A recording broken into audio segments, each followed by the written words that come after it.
And welcome everybody to day number 2. It's kind of like day number 5 for us out here at the event, but we are at the JConcepts Class of Champions 2024 at Hoosier RC HobbyPlex. Thank you so much for joining us. My name is Matthew Olson and of Mod and Mod Live Media, and we should have our designated announcer up here, Shane. He's been killing it all day long yesterday. Hopefully you guys enjoyed the coverage. Oh, look, he's right there. So we have the cool little photos that we're doing for people right there. So it's pretty sweet. So a new little service there. We've been kind of giving them out, and if somebody wants a shot, we print it out for them there, though. So it's pretty sweet. Hopefully you guys enjoyed everything yesterday. We're going to try and do much of the same today, if not better, as we kind of updated everybody's profile pictures and still tracking some people down. But some good racing yesterday. It's very close. I don't think anybody's a standout right now. Obviously have the couple of guys that you would bank on, but some kind of guys that we've been looking at that's been standout this weekend has been Davey Botta. He's been very fast in the mod classes. It's the general suspects, I think, in stock as well. I think Talon is showing a lot more consistency than he has in the past, kind of keeping his nerves about him, so he has that speed. So we're going to see that. Sammy Moran is getting used to those new team associated cars from One Up Racing. So it's looking good. Spencer Rivkin kind of getting that B7 in order. So it looks like Spencer and looks like they're getting their blowers out. Spencer and Davey are having the best time, I think, with the new B7.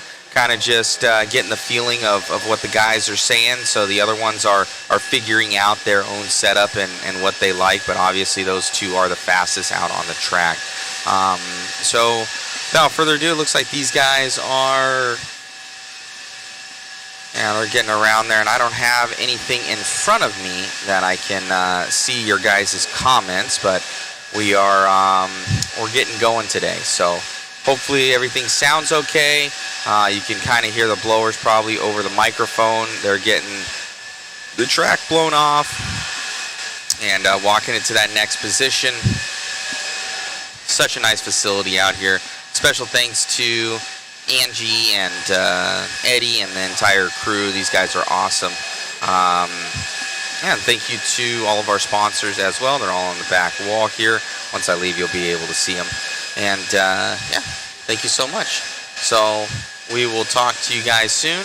And I'll hop on down, because right in front of this is where we kind of need a beat to switch everything over. So I don't know where Shane is.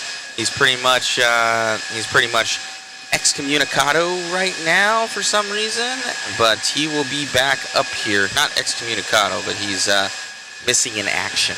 So we'll talk to you guys soon. Thank you for tuning in. Oh man, I got some candy right here. Some candy. Thank you, Dante. All right, guys, I'm off, and we'll get to some racing. Thank you.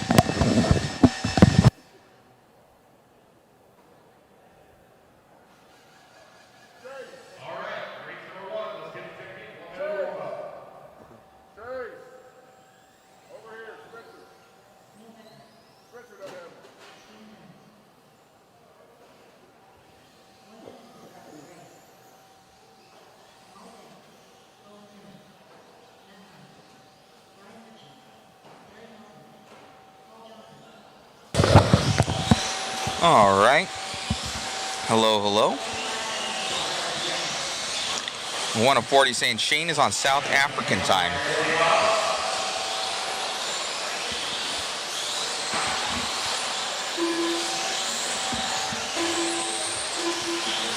I don't doubt that one.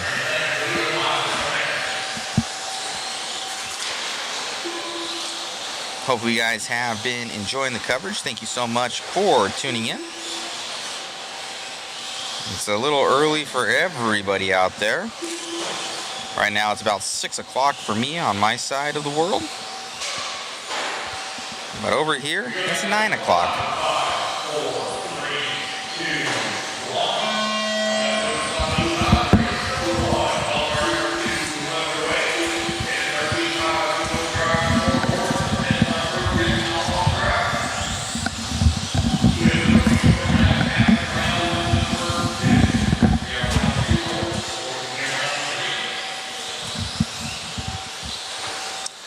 so we're getting set off here. So as we follow this first pink and blue car by the track, you're going to be seeing who's going quick. See our timing system.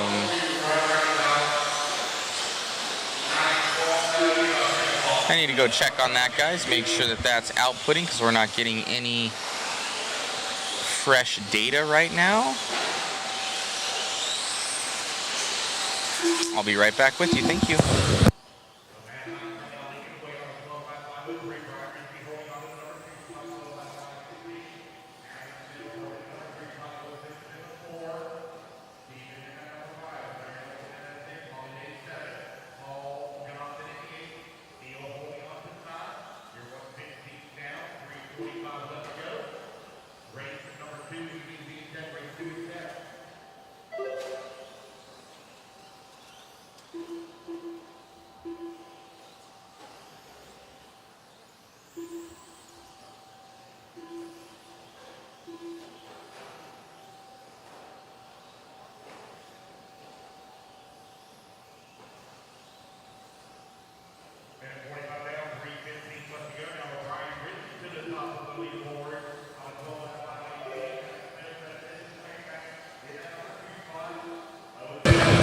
Alright, so we got that timing and scoring up.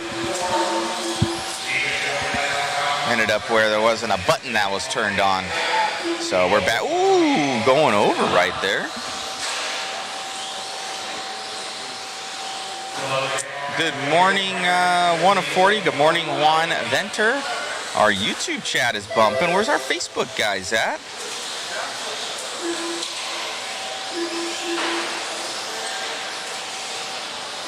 African time is a thing. If we say we will be there just now, it could be 10 minutes, it could be 3 hours. It's funny because Shane knows that he needs to be up here and announcing, but he's not here. Where are you, Shane?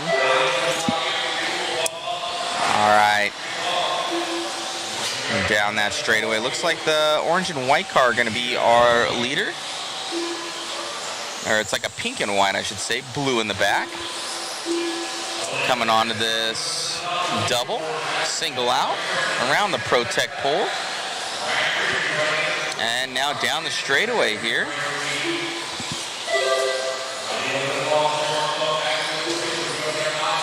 Making that double look easy for him. That's for Owen.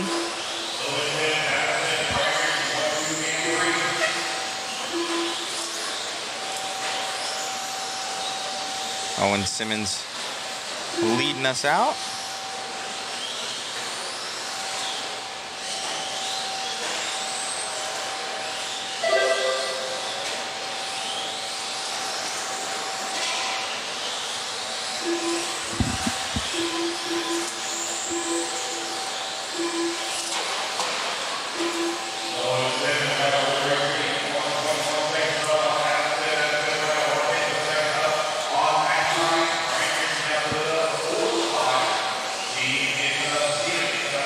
.1 minute left to go here for Owen.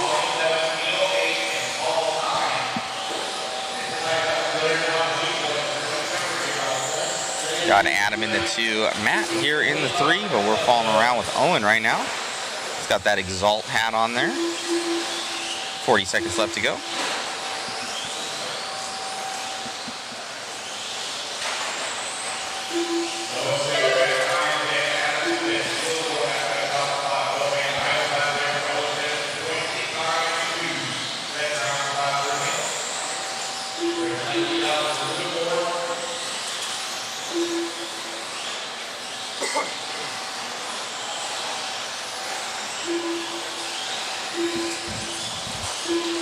Still along with Owen down that straightaway.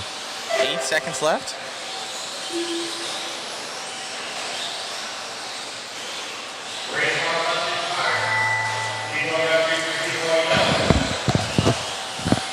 Looks like Shane's here to join us. Yes, indeed. Sorry, a little bit of a late start there. It was a little bit of a line down at the restrooms, so one of 40 said that Shane is on African time. He goes, African time is a thing. If we say we will be there just now, it could be 10 minutes, it could be 3 hours. What's going on, Brandon Slater? Watching from Arizona. Right on, buddy. Good morning, Rory. How was the parting last night? We did a lot of, from Ghost Images, we did a lot of printing of photos. Yeah. Give out to people and different things and testing out our new printers. So. Yeah, speaking of which, I got to show you this one. Do you know that somebody has put a picture of you up in a choice place? Oh, no, I know. I know. Here, we'll show it to the people. Oh, man, that's funny. Good. Yeah, have a look at this, guys. Have a look at this. So the Shu, our photographer, took a photo. I see that guy walking to the bathroom. Yeah, you can walk into the bathroom. Let me zoom in. So it's this picture right here. Yeah. Better yet, he had one and he stuck it to the urinal and then he took a photo and then he moved it. Oh, so man. Like, maybe that's a little bit too much. I was like, this guy. So we put it up. Well, I didn't put it up. Somebody put it up on the mirror. No, Shu put it up on the mirror. He moved it. Oh, man. Ooh. Lovely day here. I was like, you think you were slick? I'm like, I know where you were going. I saw him walk Peter on over to the bathroom. I'm like, this son of a gun. Had some tape with him.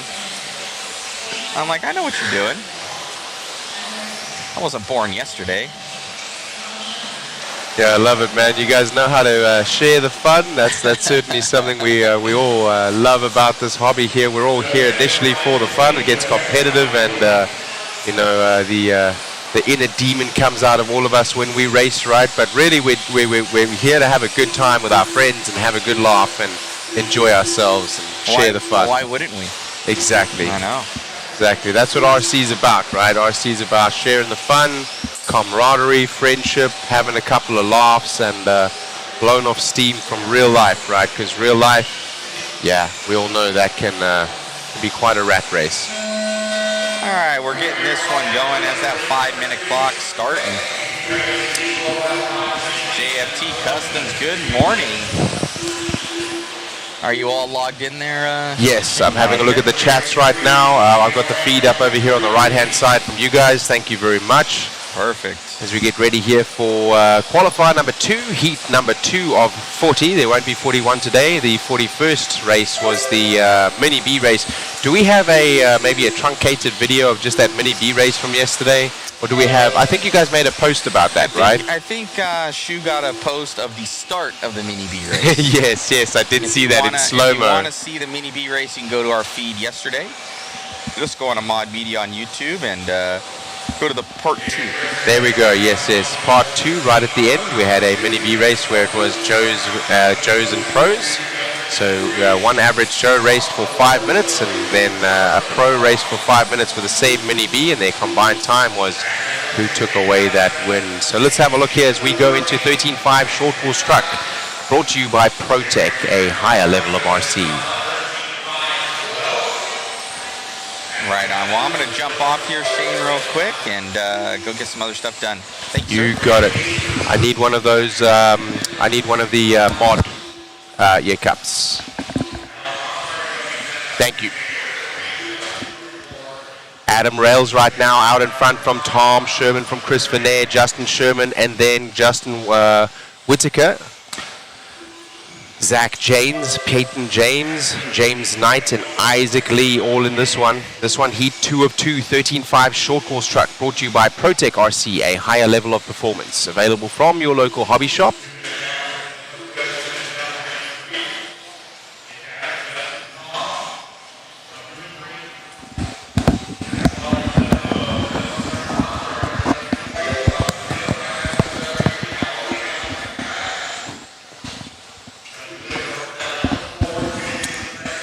Ghost Images out there replying to our Mini B racing that we saw yesterday and saying that they're low-key hard to drive. I mean, they can be. I mean, essentially it's a box stock class that you throw out with spec tires, right? And the tires we were running yesterday were more set up for loose dirt than high traction, really. So They sure were a handful to drive, but if you watch the video, they get around the track exceptionally well. So for those of you that were watching yesterday wondering what is a good class to get started with, if your local hobby shop does run those, you know, they can go straight out on a 10 scale track. They were making that double in the back where the pros are tripling over the hobby wing triple. Let's follow the driver around. This is Justin Sherman, I believe, that we are following right now, with the white body and the green in the back with the white wheels. There he goes over the hobby wing triple and taking that line as a double single, and that is how the Mini Bs were able to do it yesterday. They were able to make it over all of the jumps as needed, just like the 10 scales do. We ran the brushless versions. It was a pretty fun race to watch. What a spectacle. Justin Sherman now to the front, taking that lead from Adam Rails just a minute ago. So we continue to follow Justin Sherman around. Justin Sherman there with that white body, green back and white wheels, putting down some good laps. We saw about a 24-second lap time was what the short course trucks were doing yesterday, and now they're down into the 23s. Dodging a little bit of traffic there as we go over the SXT bump, over the DRC roller, onto the ProTech tabletop and the Phantom downside. Here we go into the Proline S's and down the Exalt soapbox onto the hobby wing triple, and around the shoe into the team associated double and onto the start finish straight away, and that is a lap with our leader Justin Sherman. Clash of Champions here 2024 from Hoosier RC HobbyPlex, live from New Albany, Indiana, United States of America. Welcome to all the viewers. Thank you for joining us. Numbskull FPV was watching our race yesterday as I reply here to the chat a little bit. He was watching the Mini B race. Yes, it was carnage. It was very unfortunate actually. There were two cars, I believe, that during the warm-up didn't do very well, and they actually broke, but none of them broke on that start.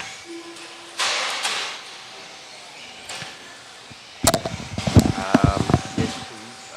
How about just a cafe mocha, if that's okay? Yeah, it's like a chocolate. It's like a chocolate coffee. It's like a hot chocolate coffee. Yeah, they just call it the mocha. Yeah, that's it. Yeah. Just a medium of it, thanks, man. Yeah, that's what they call it there. Yeah, I guess. Yeah. Yes, please. Okay. Yeah, I think so. Yeah. Thank you, man.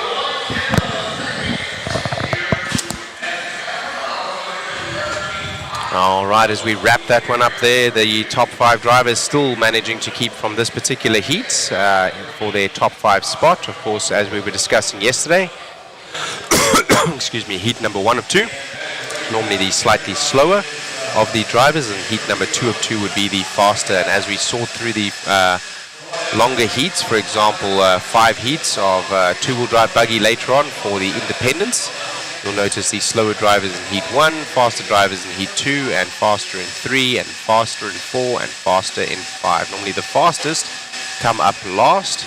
That gives the others a opportunity to set a time on the track first and see if they can hang on to it. Adds to the excitement of the event, as well as has always been how RC racing has been sorted in terms of multiple heats. So, a little bit warmer out here today, not quite, I didn't notice how cold it was this morning. Yesterday was about 20 degrees as we came in, as we drove in. I think it was above 30 today. The car wasn't frozen. A little bit of rain outdoors today, but not affecting us here inside the track. I think the overall temperature will be a little bit higher as we go on through the day. The track right now looking very, very grippy. I was out on the track, and Eddie Henley did again, just like the night before. He has gone ahead and not only blown the track off and maintained the track, but he has then watered the track, given it some time to soak in, and then resealed the track. If you look out onto the surface today, if you see a little bit of sheen, you can see on some of the jumps as the light is reflecting. That is from the Elmer's glue that is sealing the surface in. So we're getting everybody checked in right now, looking for a check from Rustin Paternotte and looks like Eddie Henley, but I don't think Eddie Henley has made any of the races thus far. He has entered, but not actually made it to run.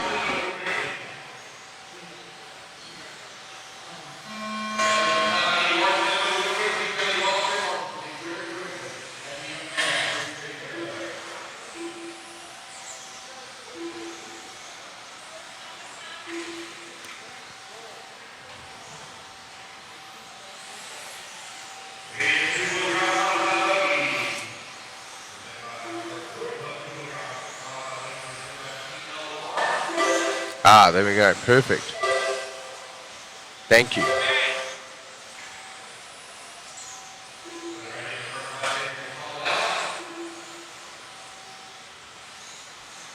That's great. Then I can toggle between that and the chat. Matt is just getting the live timing and scoring up for me on my laptop here so that I have access to that. You, of course, have on your right-hand side the EQP there as we see the drivers coming through qualifying. EQP is showing the overall qualifying pace of all of the heats combined. And we can see the top 5 drivers there. So if anyone is going faster than the previous heats, you can see that. Anyone is having a really good run like we saw from some of the drivers in four-wheel drive buggy yesterday, able to hang on to that time and sort up from the what would have been the D main up to the B main. Yeah, I tend to. Alrighty.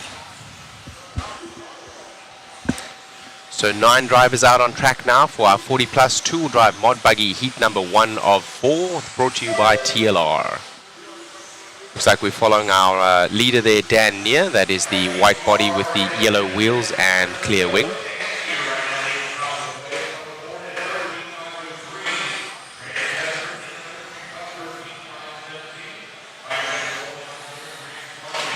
The car's looking a little bit more compliant than what they did yesterday. I'm not sure if the drivers have made setup changes or tire changes, but many of the drivers yesterday in some of these heats were struggling to keep the car on all fours. Today is a little bit smoother, a little bit cleaner, at least looking so from Dan Neer here, the leader, as we are following him around. A little bit of a nudge on the pipe there, but that's okay. You're not going to lose very much time. As somebody rolls out of the way on the straightaway there, that was quite a sound that car was making rolling down the straightaway as it hit the corrugated pipe. Keeping in mind here, for those of you that are watching, many of you know as we are RC racers ourselves, thank you for joining us. But for those of you that are new or tuning in for the first time or wondering what you're watching here, some of those drivers jumping out of the way because they know that's their leader coming with them. We are running FMAR qualifying today. FMAR qualifying refers to the overall pace that you're able to do for consistency through the 5-minute run, and the fastest and most consistent driver right now, Dan Neer, as you see the timing and scoring there, is doing 13 laps in 5 minutes and 7 seconds. There's only 5 minutes on the clock, so as you go across the line beyond 5 minutes, your clock will expire. You want to do as many laps as possible in the allotted time, and that will give you the highest seeding point or qualifying point for the main. Right now, the right-hand side and left-hand side of the screen being 2 different bits of timing and scoring. As we mentioned, the EQP, which is the overall qualifying pace for all of the heats, will be identical.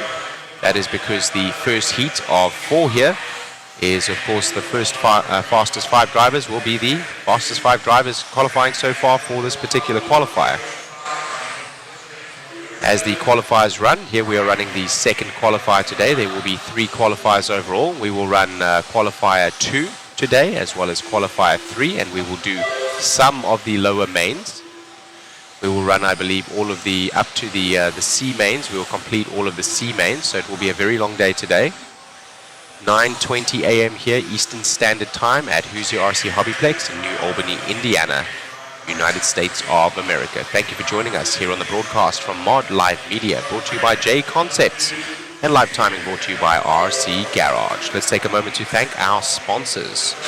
Our sponsors: Team Associated, ProTech, SXT, DRC, TDK, Exalt, TLR, Phantom Racing, Hobbywing, Motif, One Up Racing, DVR, R1 Works, Vision Racing, Factory Tracks Racing, K&K Hobbies, Mod Live Media, Boom Graphics, and ProLife.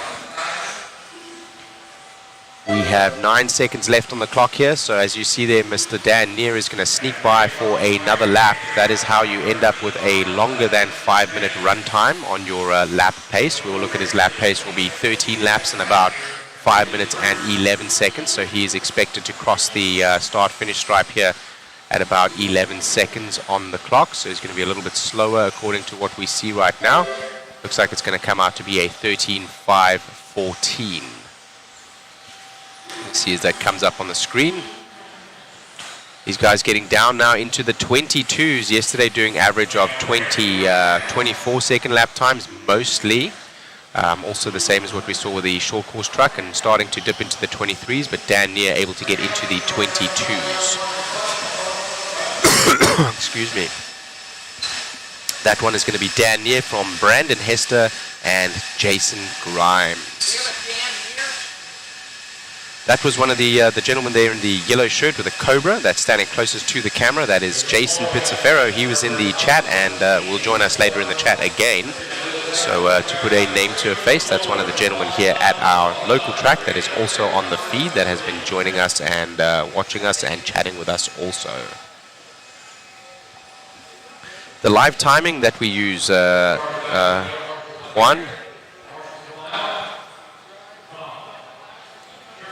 All the overlays are going to be done by RCGT. The local track is going to be using a program that is online. Everybody uses the same program and it links with the transponders. So if you're looking for that feed that is normally done by a company, are we allowed to mention that one? That is done by Live RC. So Live RC is the website that we're going to be getting all of the information from, as well as RCGT uses to get a lot of information from. So if you haven't already, go and claim your driver profile at rcgarage.info. You can type in your name and it will show you how many wins you have taken, when you took those wins, what class they were in, and so on, how many drivers you have passed, how many laps you have run. Pretty amazing thing to take all of the data seen from the live timing and scoring, which everybody uses being Live RC. And that integrates with the MyLaps system, which is the transponder system, which is being used by all of the cars here. And that is how we are able to accurately capture their lap times, as well as the number of laps that they're running, as well as their overall pace.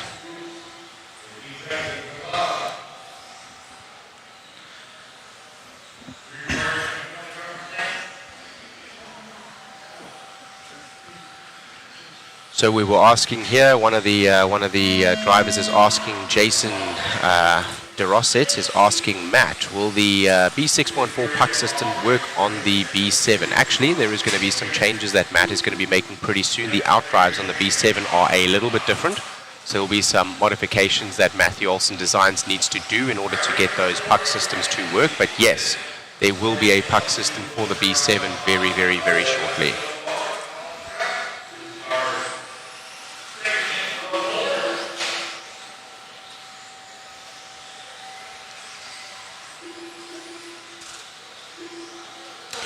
If the ball diff is going to be of the same internal left to right distance, then of course the puck system is going to be a drop-in. But I think with the gear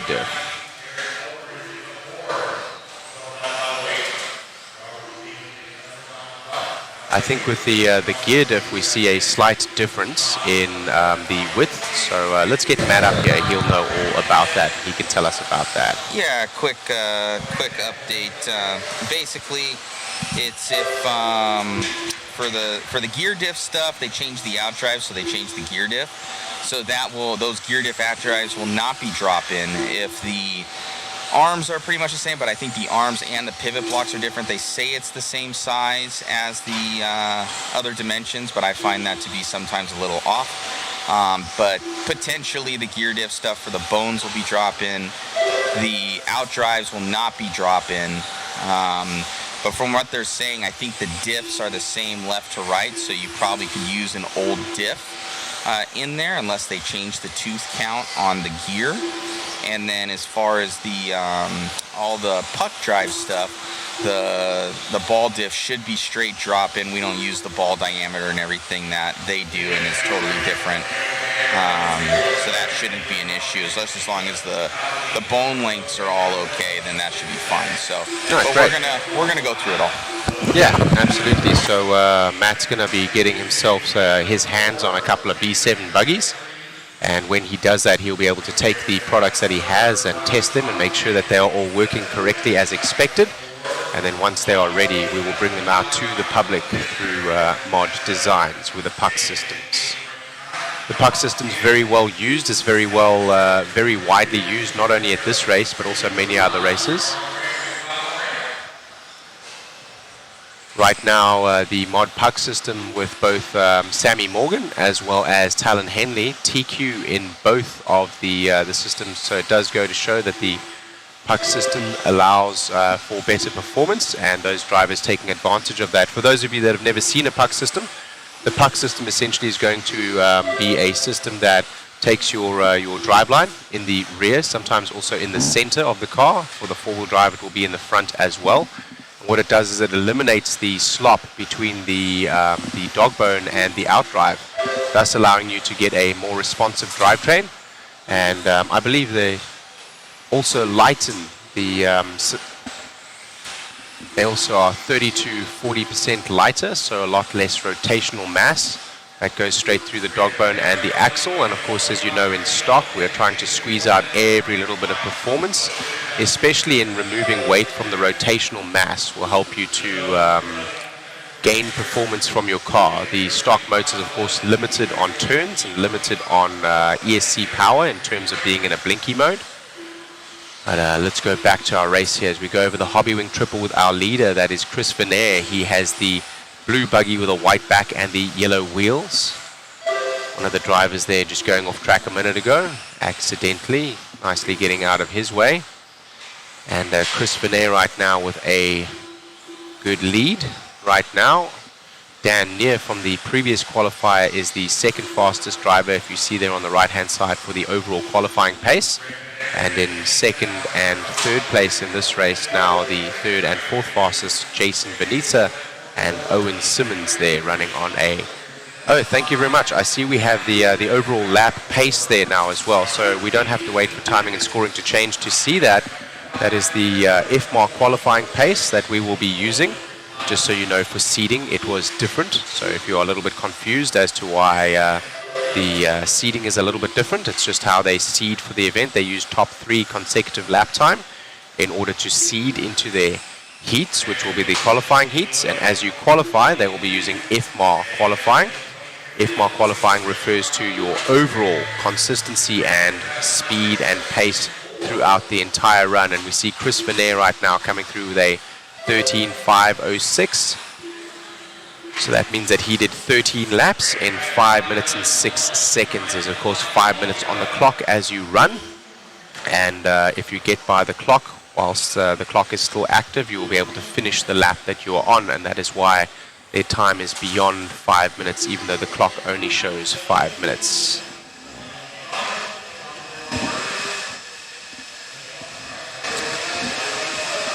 X-Tech 101, yes, thank you very much. We just discussed the benefits of the puck system there. So the manufacturers focus on durability, and they focus on engineering when they release and design their vehicles. And their vehicles are designed to be both mod as well as stock cars. The stock cars, being that they have a different drivetrain and being that the motor turn limits are limited, they are able to use things like the puck systems. The mod drivers don't use puck systems because the puck systems are designed for the stock class specifically to help reduce rotational mass as well as increase the responsiveness from the drivetrain, thus increasing the driver's ability to accelerate harder and brake later and harder as well. And every little bit of performance counts. In mod, we have plenty of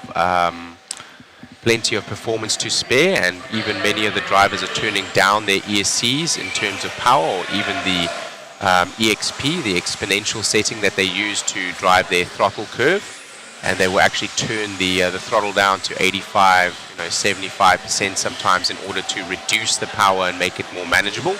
They do that so that they're able to take advantage of the lower turn limit of the motor, which allows for a higher RPM and thus more performance. But at the same time, a very high performance motor can be unruly and difficult to drive, so they end up turning it down to make the car more stable as well. Not so in stock. In stock, we are trying to squeeze out every last bit of performance, and every 1%, 0.1% of performance that you're able to take out of your rival, giving you advantage over terms of performance and lap time, will hopefully and essentially in theory lead to your winning the race. As we get ready here for 40 plus two-wheel drive mod buggy heat number 3 of 4, we are going live. This one brought to you by TLR. Hello and welcome from New Albany, Indiana. I am Shane Mouton here from A-Main Hobbies, representing A-Main Distributing and ProTech here at Hoosier RC HobbyPlex in New Albany, Indiana at the Clash of Champions 2024 race. Thank you for joining us on the live feed. If you're enjoying the feed, please like that, please mash that like button. And if you are disliking the feed, please hit dislike twice. Just a little joke we like to make there. Of course, nobody disliking the feed, everyone enjoying themselves. Thank you very much for joining us. And a nice cold morning again, not as cold as yesterday here at Hoosier RC HobbyPlex. But as I read the information on the poll there, which is the thermostat for the facility, sitting at a cool 70 degrees inside here. Humidity is high, as we would expect, not only from the track, but also with the number of people being indoor of a sealed facility. And that is going to keep our track conditions exceptional today. Eddie Henley was out here again yesterday repairing and resealing the track. So the surface right now is back up to the same consistent grip level that we expected yesterday. And also the entire track has been sealed. You'll see all the way out to the corners the sheen. So with that being said, especially our lower main drivers like these ones here, or the earlier drivers that don't get a chance to run on a track that is already rubbered in and a line is forming like we saw at the end of yesterday, they will all have consistent grip all over the track, allowing them to put down the best lap times possible. Right now we're following Adam Rowley as he goes around the back there. That is the white buggy with the yellow and red, actually yellow and orange with the white wheels as he comes across the line. Let's follow him for a lap as he goes over the JConcepts kicker into the SXT double, over the DRC roller, into the U-bend, up onto the ProTech tabletop and down the Phantom downside with Proline S's and the Exalt soapbox, over the Hobbywing double. We jump there over the factory tracks hump also as we go through the shoe and onto the start finish straight away with the team associated double. We drop back now to Romain Gastelum. Romain and Aaron right now battling very closely. If you keep an eye on that lap pace on the left-hand side there, they're both on a 13 lap pace. Right now on the right-hand side you can see it more clearly where you can see the IFMAR qualifying speed. That 13 lap pace, you want as many laps. That number in the front is important. You want as many laps as possible. And then you want that number on the right-hand side of that lap counter to be lower than your rival. So for example, Romain and Aaron right now both on a 13 lap pace, but Aaron is able to finish his 13 laps in 5 minutes and 2 seconds, whereas Romain is expected to finish his 13 laps in 5 minutes and 4 seconds, thus 2 seconds separate them. So that will go to explain how those drivers are on different parts of the track, and if Romain is able to make up 2 seconds in terms of timing over Aaron, he will be able to overtake him despite the fact they are not physically on the same part of track. Aaron Rowley still out front right now. Aaron Rowley and Romain swapping hot laps there just a second ago. 23.0 was the fastest from Romain, and now Aaron starting to stretch with that lead with a 22.5. His last one around was a 23.3. So a little bit of a gap in performance there. The consistency as we see here with the heats will start increasing as we get to the faster drivers. This is heat 3 of 4, two-wheel drive mod buggy. So mod drivers, mod refers to the rule set that is running here on this particular class, and that allows you to run a open ESC as well as open motor. And what that means is you are not limited to a number of turns on your motor like you are in stock class, which is either limited to 21.5 turn or 17.5 turn. These are allowed to run what they wish, and generally they will choose anything around about a 5.5 turn motor. The lower the turn motor, the higher the performance. The motors will be slightly lower in terms of the amount of torque that they provide, but the RPM that they're able to provide will be substantially higher. Excuse me. The electronic speed control, or ESC as we refer to it, will then also have an open setting, and that open setting will allow you to add many additional tuning options, which include timing, they include turbo, they include your slew rate. These are going to increase the performance that the ESC is able to give the motor, thus making up for a little bit of the torque deficit that the lower turn motors may have, and covering that, and also giving them more RPM, thus making those motors faster than the stock class. More difficult to drive, of course, with more power, and also the settings are another step, another layer that you have to go through. Adam Rowley takes that one from Chris Dosek, who actually snuck that one out from Romain Gastelum in the end. Didn't see that happen. And 13.505 pace for Aaron to the 13.508 pace for Chris Dosek. And then also with Romain ending up on a 13.509 pace. So they all lost a little bit of time there in the end in regards to their overall expected time from the middle of the run. Timing and scoring is going to basically take your first, second, and third lap as you begin running, and it's going to average out that time, assuming that you do the same time. So we will normally see a lower expected time initially for the less consistent drivers, because they're not able to hold on to that same high consistency as the later heat drivers are. Here we see heat number 4 of 4 for two-wheel drive mod buggy. This is 40 plus two-wheel drive mod buggy, brought to you by TLR. We have some big names in this one here, and some names that are synonymous with consistency. Paul Ciccarello is one of those drivers. Brian Thielke another. Yesterday, Brian Dunbar, normally a very consistent driver, but was struggling a little bit, not only through traffic and also just had some bad luck. One of the failures that he had his car not be able to start one of the races. We were wondering about that, so I had a chat with him yesterday. He said that he had a motor, unfortunately, that had something internally not quite right with it. We're not sure what was happening there, but that caused his system to short circuit, and he was not able to make the start of the race. So if you're wondering why Dunbar was not able to make the start of that race, Brian Dunbar for Yokomo.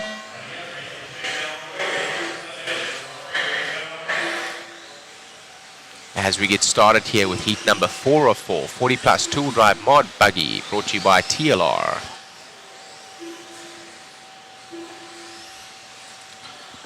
Very good, thank you. Yes, the spam bots have arrived. Let's ban that guy right now. You are banned. Goodbye. He is gone. Mr. Eric Cheney, thank you very much for tuning in. Eric Cheney over from Hayden Radio Control Raceway over in, let's have a look over here. Let's get their information up.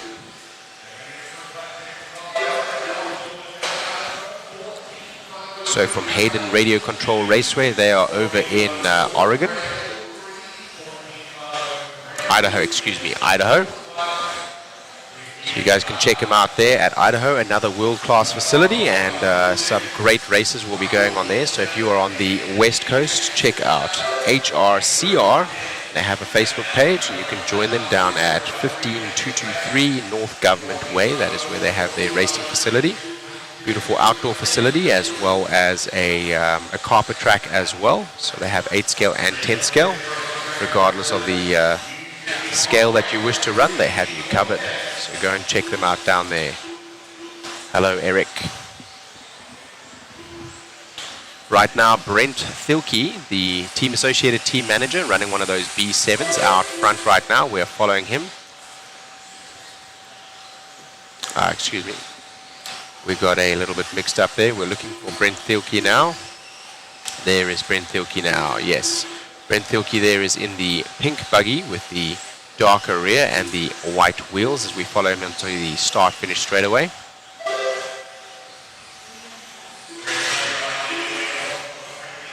Right now, as you can see on the right-hand side there, Thielke, Rails, Dunbar, Nicholas, and Ciccarello all in this heat and all running faster than the previous heats.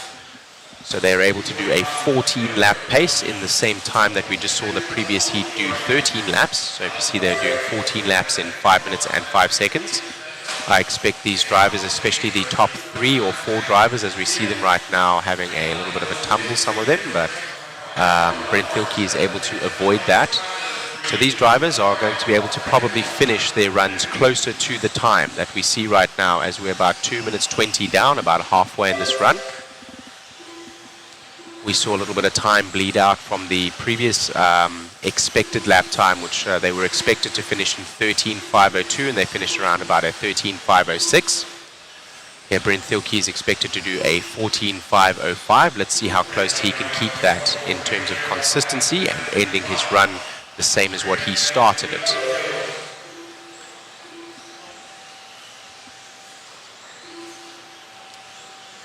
This is qualifier number 2. We will run 3 qualifiers, and the qualifying will have 1 throw-out round. What that means is we will take your 2 fastest runs, combine those times, and those combined times will then seed you into your position for the mains. The mains being the actual race, which determine the actual finishing order for the races. So this is extremely consequential for you to qualify as high as possible in order to be in the A main or B main, so that you can make it to the main race. The main race being the race where all the points are given out, essentially, and that will be the A main. If you are one of the fastest 10 drivers, you will qualify for the A main. If you are the next fastest 10 drivers, you will be in the B main. If you are the next fastest 10 drivers, you will be in the C main, and so on. We have 4 heats here, so they will be down to a D main. If you are able to win your race in the D main or come second in the D main, you will be able to bump up to the next race, and that is why they run only 10 as they sort, so that we have 12 races on track. Right now, this particular heat only has 10. So depending on the average number of races, will depend on the average number of entrants in that particular main, and they have either 1 or 2 bump spots, depending on how the event is set up. Normally 2 bump spots from a main. When you go through from winning your main or coming second, you will then begin at the second to last if you came first, or last spot as you go into the next fastest main, and you hope to bump, but of course will have a lot of work to do in order to make it out of. For example, if you're in the D main, to make it through the C main, you're going to be starting in 11th or 12th. So to win that race, you're going to have your work cut out for you, being that those are faster drivers than you. Also, they qualified faster than you. Alrighty, let's go back to our chat over here. Let's see how everybody is doing. Still Thielke right now out front from Dunbar, Rails, and Ciccarello in the 4. Greg Nicholas in the 5. Mike Mallett in the 6. Alan Horn, father of Aidan Horn, in the 7. Dan Miles in the 8. And Ashton Gabrowski in the 9. And Kurt Wegner in the 10. That'll bring us to the end of this race. You see our drivers come off the stand. Adam Rails seemed quite happy with that one. I believe that was Adam Rails clutching his hands. Very happy with his run, coming 3rd there over Ciccarello.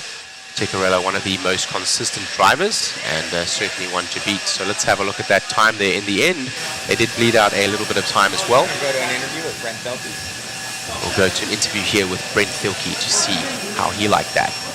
Well, as you let me know, in the first one, you were actually the first TQ with the B7 in Q1. You just grabbed Q2. You're going into the mains on the pole.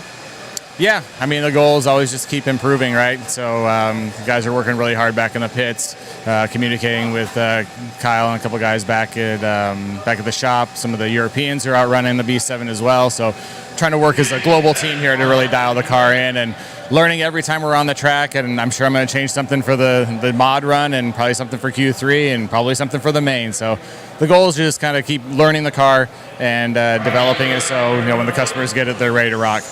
Right on. Kind of one thing that people might ask, what do you see as kind of the big difference in between the previous platform and the new generation? So, particularly at this track, we haven't had a lot of experience on the glued surface. We have Davies track that we've ran at a couple times, but we've kind of been all over the place testing the car. And the thing that stands out the most, track to track, surface to surface, is just the nice steering feel. It's really, I guess 1-to-1 is an easy way to say it, where you turn the wheel 25% and the car turns 25%. You turn it all the way and it turns all the way. And it feels like the tuning window is really wide as well. You might make 3 or 4 changes, and it's not going to break the car. It might not be as fast, but it's not going to make it to where it's completely undrivable either. So, so far so good, but it's a new platform, and you don't really know what you got until you get it in competition. Most definitely. Well, I know the viewers want to kind of see the car and look through it. We'll have to get you into the booth with Shane or myself and check out the new B7 from Team Associated. Absolutely. Thanks, Matt. Thank you, buddy.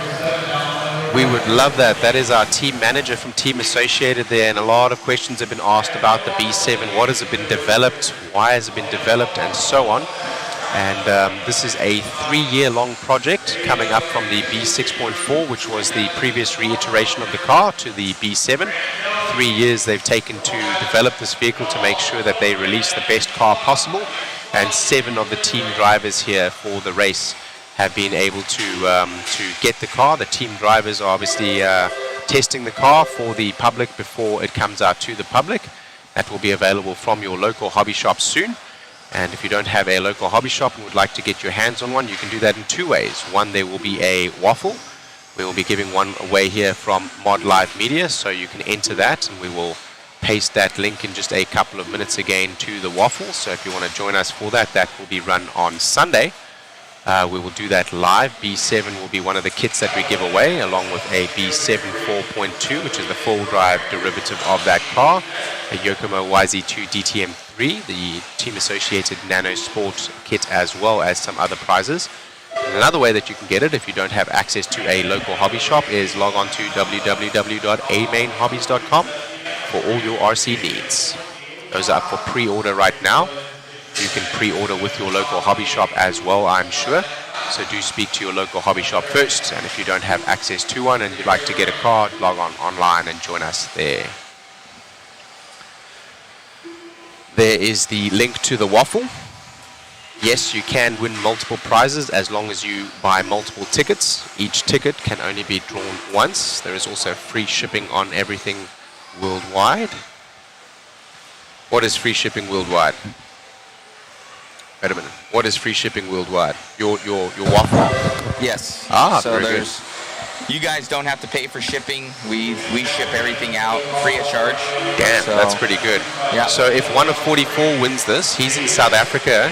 Have you seen shipping prices to South Africa? We will ship it to South Africa. Damn, we're going to broke you guys, bro. One of 44, get in there, my son. $20, and you can get a B7 for $20. Shipped to South Africa. Shipping South Africa. included. Yes. That is incredible. Absolutely, yes. They do have tracks down in South Africa, and one of 44 is a long-time RCer, has worked at Speed Models, which is a long-time retailer in RC products here. As we go 2 minutes 20 down now, let's go to Colin Walter. He's that green buggy with the blue rear and yellow wheels, clear wing. That's a nice picture there, running a Team Associated. Here in the Team Associated 21.5 independent two-wheel drive buggy. 21.5 referring to the motor turn limit. So if you're wondering why these cars are a little bit slower, we had talked about mod cars earlier being faster with a lower turn limit. The higher turn limit of the 21.5 makes for a more torquey motor, a more linear motor, but also a slower motor and slower performance overall. And that allows for closer racing and allows for newer racers to get into the hobby and not have to hang on to a 5.5 turn motor, which the pros have a hard time doing at times. So right now, Colin Walter from Brad Evans, from Dustin Tomes, from Dave Brashears, Tim Sutherland, Neil Becker, Seth Clark, Chris Matthews, and Sean Bowers, as our leader takes a little bit of a roll over there. These drivers are looking at a 11 lap pace in 5 minutes and 7 seconds, so slower than what we saw just a minute ago in Mod Buggy, where they were doing 14 laps in about the same time. Of course, the lap time's indicative of the overall speed that you will be able to achieve, and right now the fastest lap on track from anyone is a 26.9 from our leader, Colin Walter. So not only the most consistent so far, but also the fastest, as he does take a little bit of a roll over there. That will cost him a little bit of time.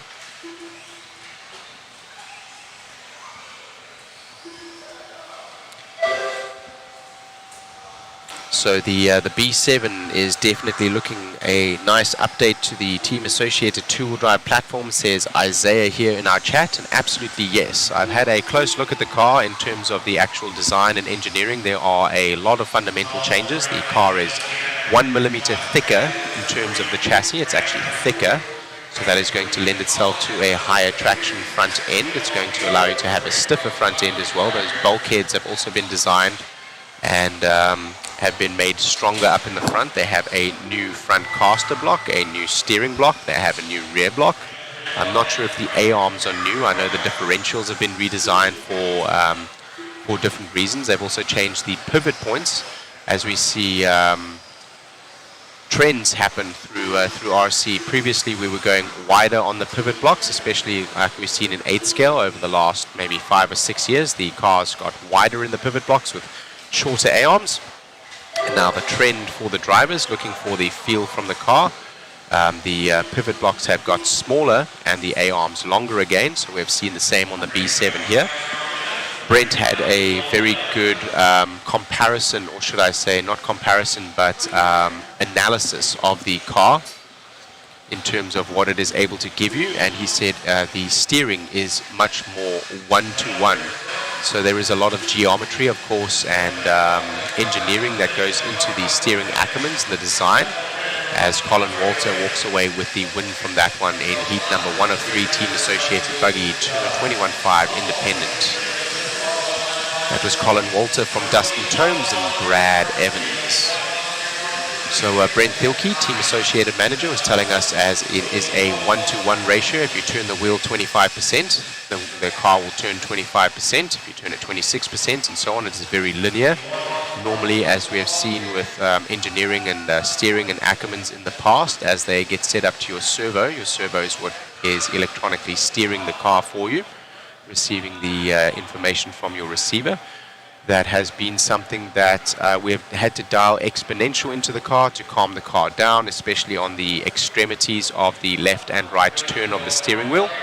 And they're saying that this car right now, with the design, with the engineering that they've taken to make the car one-to-one in the front end, which makes it a lot more predictable to drive the car.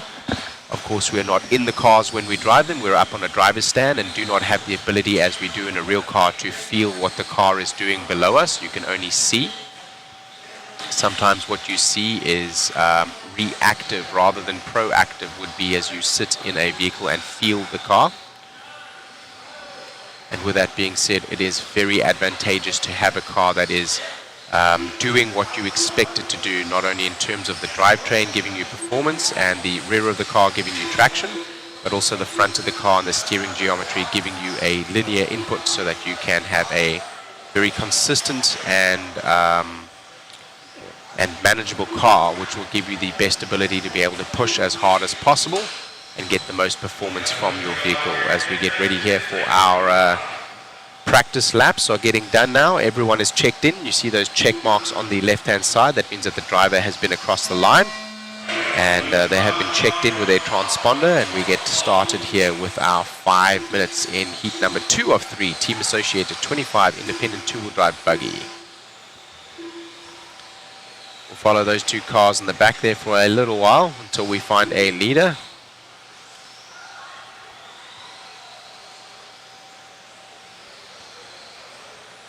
Couple of laps will need to come in first before we establish a pace. Brian Ritchie right now our lead car, and they will start sorting as they go in terms of timing, go faster or slower than Brian.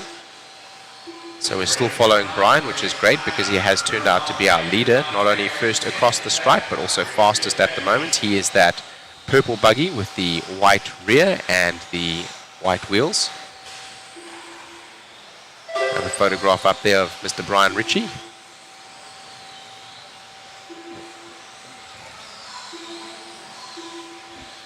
On the right-hand side, looking at the overall qualifying pace, we can see, as we expected, that the drivers are... he needs a little bit of help to get back onto the track.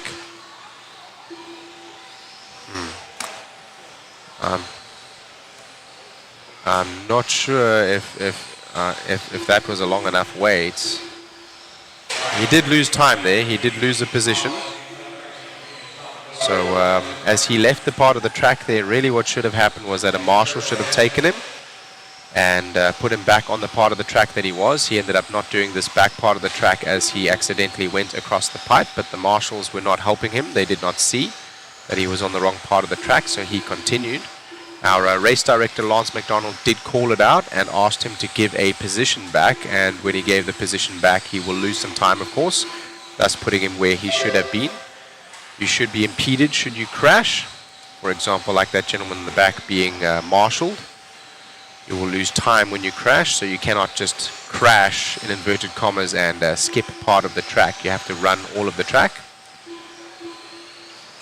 Right now that puts Brian Ritchie in our 4 spot, as we might look for our new leader here in just a second. Unlucky there for Brian Ritchie, collecting one of the marshals that was helping another one of the cars out on track. He just clipped their foot.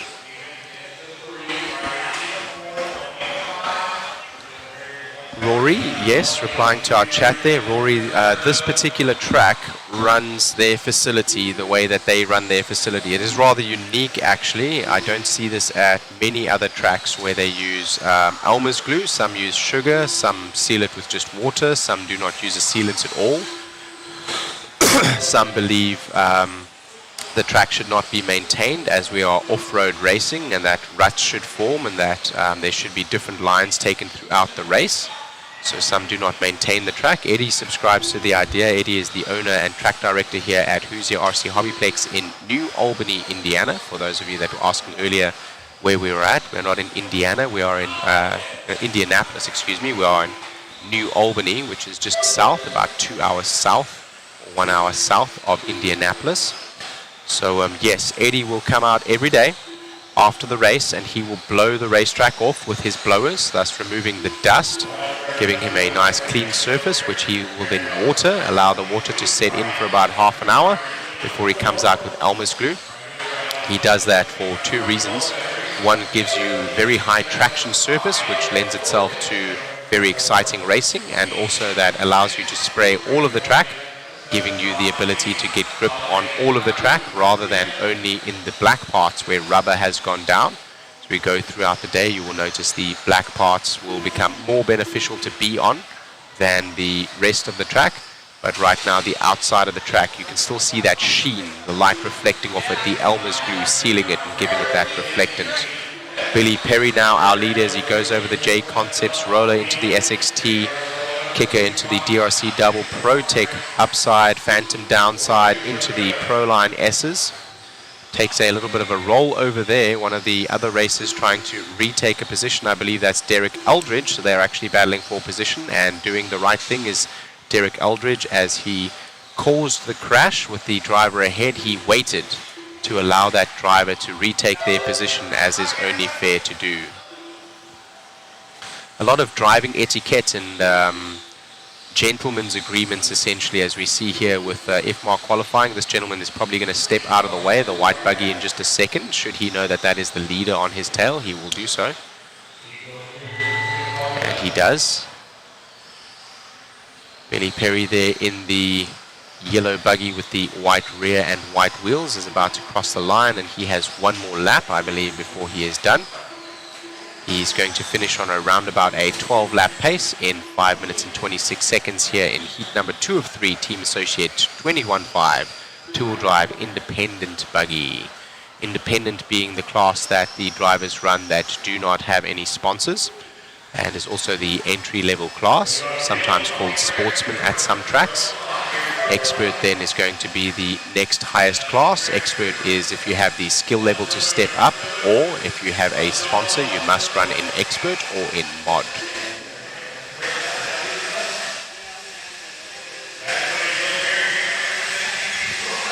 My Roblox world, what tires are they using? It seems the tire of choice here, as the broadcast is brought to you by JConcepts, by Mod Live Media, and sponsored by Timing and Scoring by RC Garage. We see Billy Perry, Derek Eldridge, and Simon Emmons winning out that last race.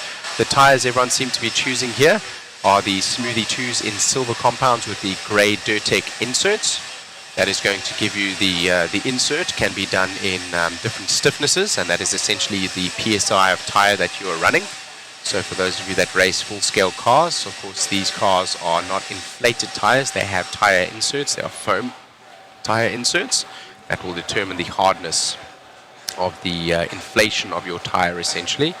The carcass will come in several different compounds, silver being one of the softer compounds, giving you more grip. The next one up from that will be gold. So if you are traction rolling, you may want to go to gold compound. And they are using, predominantly are using SXT source here. SXT 3.0 Max Traction or SXT Baja being the two that I see the most used. PB Blaster is also being used in one of our sponsors. TDK, a safe, non-toxic, biodegradable tire source, also being used in the pits. I've seen a number of places.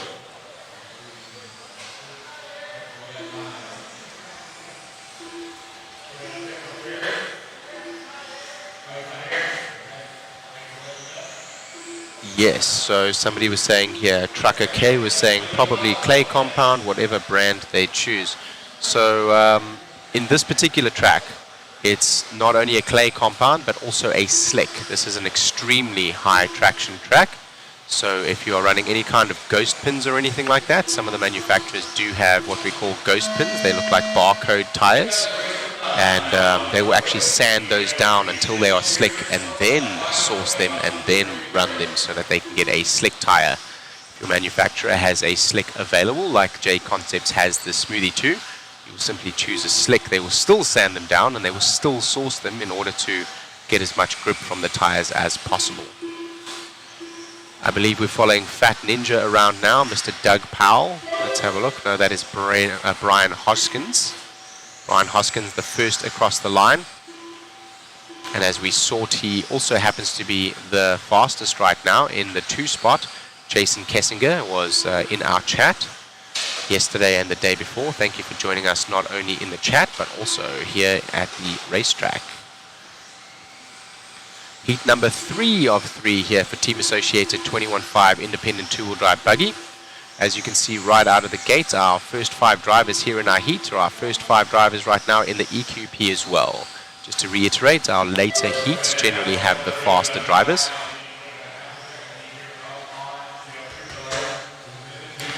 My Roblox World saying not a fan of using traction compound.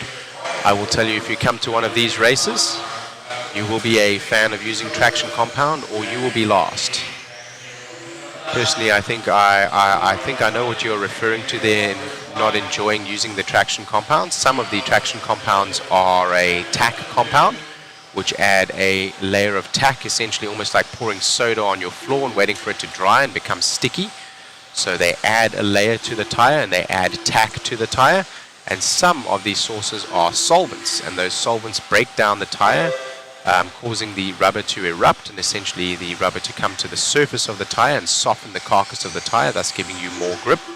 And these solvents can sometimes be quite harsh, not only on the tire but also on your hands, and some people will refer to the respiratory issues that they may see from being an enclosed area with many solvents. We should be wearing masks, but we all choose not to. That is a personal choice that the racers make, but yes, I can understand. We do have other options like TDK. TDK, of course, a safe, non-toxic, biodegradable tire source. So there are lots of options out there. Some people just use PB Blaster. Some people use Simple Green. Some people mix their own products out of all sorts of things. I've seen tons of different things as tire sources. Let's go back to the race here, as we have about 2 minutes to go right now in heat number 3 of 3, brought to you by Team Associated 21.5 Independent 2-wheel drive buggy. Chris White is out front in the white car with the yellow wheels. We're following him around now. He has that clear wing as he goes over the Team Associated double onto the start-finish straightaway. Over the JConcepts roller, the SXT double, into the DRC kicker, up onto the ProTech tabletop, down the Phantom downside, into the Proline S's. Collects another vehicle there, but gets very lucky to go over the front as he goes down the Exalt soapbox, over the Hobby Wing triple, into the shoe, or the boots as I have been calling it. The Team Associated double, and that is a lap with Chris White. He's on a 13.522 lap pace right now, so fastest out of the bunch that we have seen in the last 2 heats.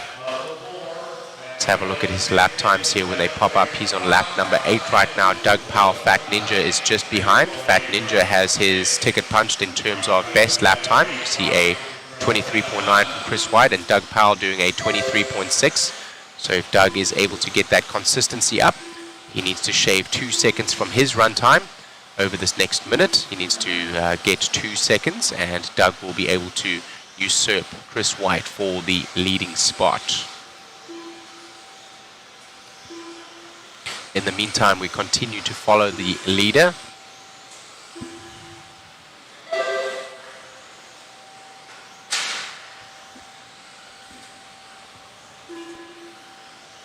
Trucker K has used the TDK tire source that I'm referring to here. TDK, of course, one of our sponsors. And he seems to like the source. He says it is very clean. Just to let you know, also the traction compound is not only used to soften the tire, but also to clean the tires. So as you come off the track here, you'll pick up a fair amount of clay. The track will essentially take a fair amount of rubber from your tire and vice versa. And you actually will use the source initially to come off the track and clean your tires.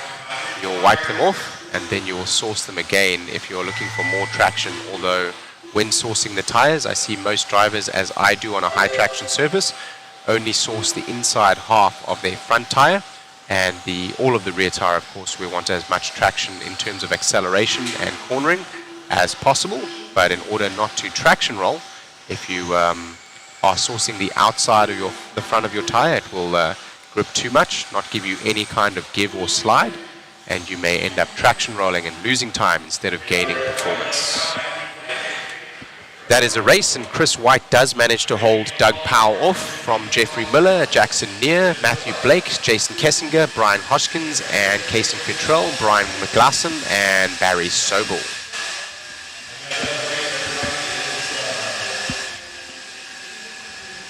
My Roblox World commentating on the race. Do I race, or do I see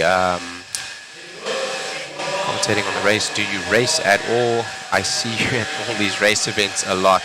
Yes, I do race. I used to race a lot more than what I do now, and I think one of the reasons for that is COVID. And if I can just explain that is, as we went through COVID, many of the facilities where people were not allowed to gather, for example, we have over 200 drivers here in the facility today with 430 entries.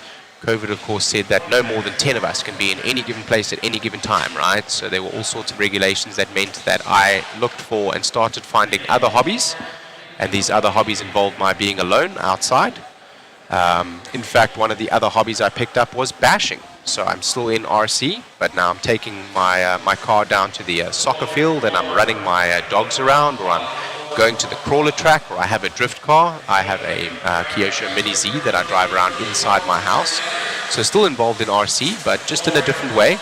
And the tracks where I'm based now in North Carolina, in Charlotte, they're about 3 hours away from me. So no longer do I have a full day. If I want to go down for 2 hours of racing, it's going to take me 8 hours of my day, 3 hours to travel there, 3 hours to travel back, 2 hours at the track.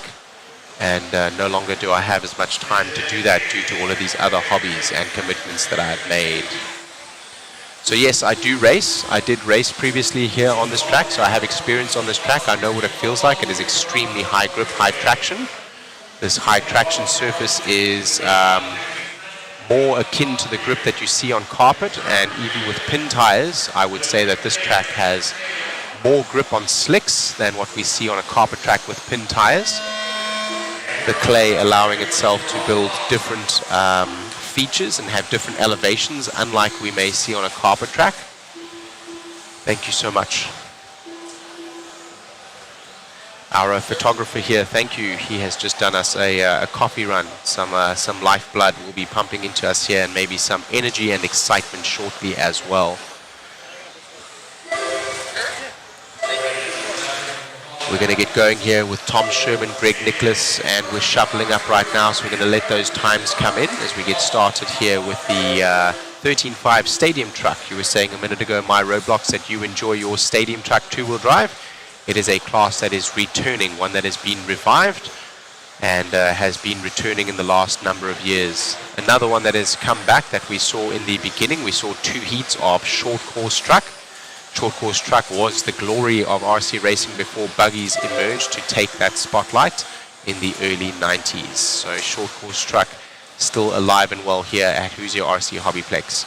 I'm surprised not to see the four-wheel drive stadium truck be run here at Hoosier RC HobbyPlex, because I know that they do run a fair amount of the Techno ET, the electric truggy 410.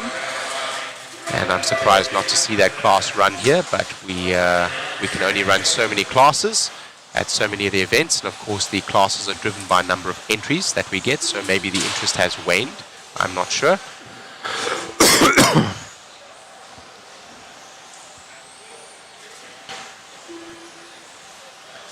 So we'll take a quick little break after this one, I will, to have a comfort break. So I will continue to commentate for the next 3.5 minutes, and then I will take a quick little break to go to the restroom. So if at the beginning of the next heat I'm not here, not commentating, I will be back very shortly. Thank you, thank you. Mr. Eric Cheney, it is Shane from A-Main. Yes, indeed. Shane from A-Main here on the microphone with you today from the Clash of Champions 2024 at Hoosier RC HobbyPlex in New Albany, Indiana. We are following around right now Greg Nicholas. Greg Nicholas in that white and silver front of his car with a blue rear and white wheels as he goes over the DRC roller. DRC, Donovan Racing Concepts, or Donovan RC. That is going to be a custom lead manufacturer, and he also makes heat shrinks and all sorts of lovely things for you to customize your vehicle with. Check out his website. You should be able to Google DRC and it should come up for you. If you're not finding it, then give us a shout. I'll try to share the link. Zach Donovan, the owner of that company, makes some exceptional products. Check him out online. Available at Hoosier RC HobbyPlex as well. If this is your local hobby shop, go and have a look on the left-hand side wall. All of his products are up there.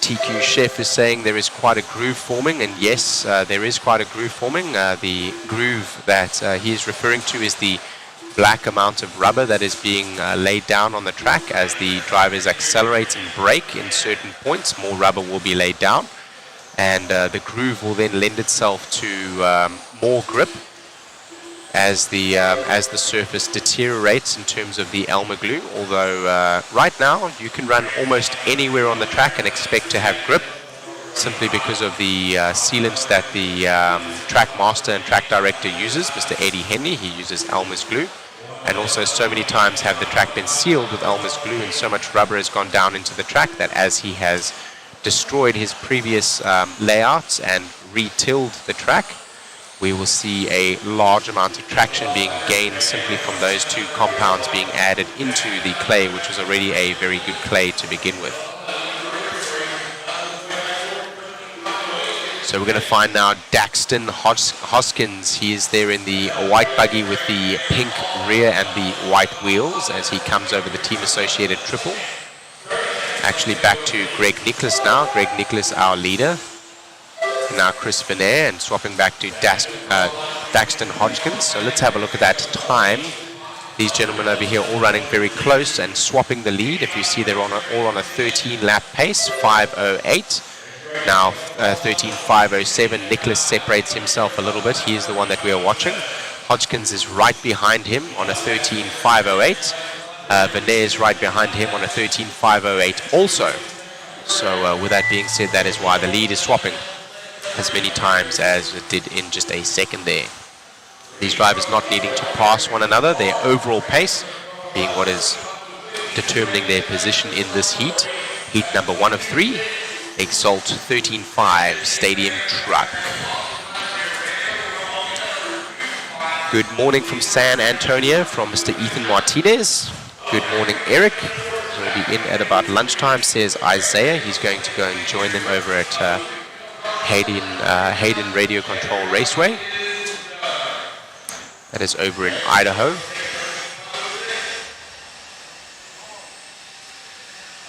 Isaiah Farrow, you are listening to Shane Mouton of A-Main Hobbies.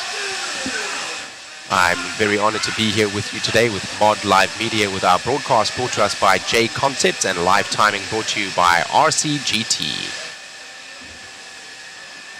Good morning, Mr. Wesley Napier, and thank you very much for tuning in again. I want to thank all of the viewers, Wesley Napier and all of the others that have joined us in order to help us not only with the chat to stay entertaining, but also share information as you see it around the track, so that we can commentate on that for all of our viewers. You can join us on Facebook, YouTube, Mod Media, as well as on Twitch. You can comment on any one of those, and we have a chat that will pop up here, and I will be able to see all of those chats. So you're welcome to chat in and tell us what you see or ask any questions, anything you might need. I will take a quick break, and we will hand over here for a short second to Matthew from Mod Live Media. As I take a quick little comfort break, I will return.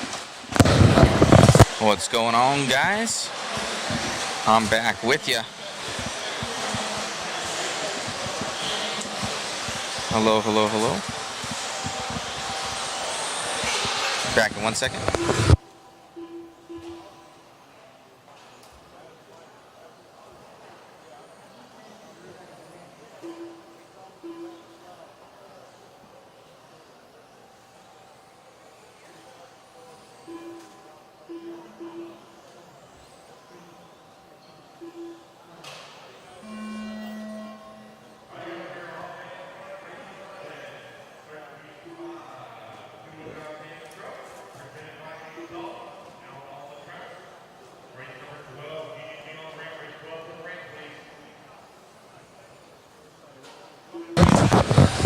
All right, we're starting this one up. Currently, Greg Nicholas, 13,506.4. Morning, Wesley. What's happening?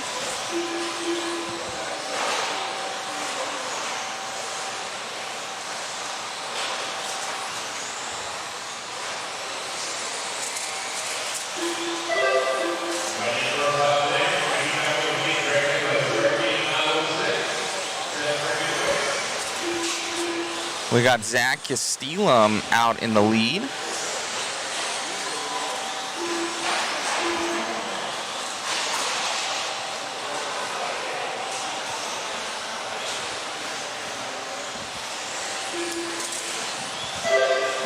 No, I'm sorry, Scott Walter in the lead, my bad. On a 15.502 right now, that would put him, let me see here, at 8th position overall, so he's not breaking into that top 5. You'd see him go green.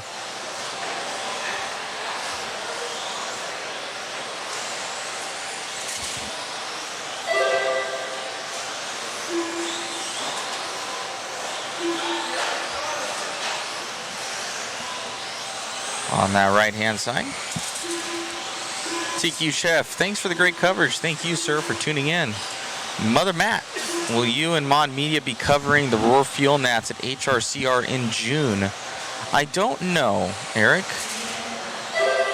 I'm not sure. Would you like us to? If you guys want to support the live stream, I'll post up that waffle link. We have a new B7 that we're giving away. Brand new B7, whether the carpet version or the dirt version. We got a B74.2 in there as well, carpet version, a YZ2 DTM3. We got some Nano Sports in there from Team Associated, like 3 or 4 car kits, so helps with the live stream, guys.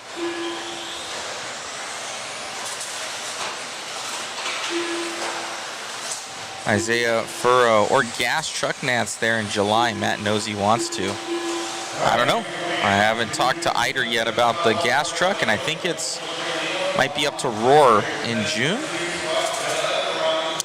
With 2 minutes left to go.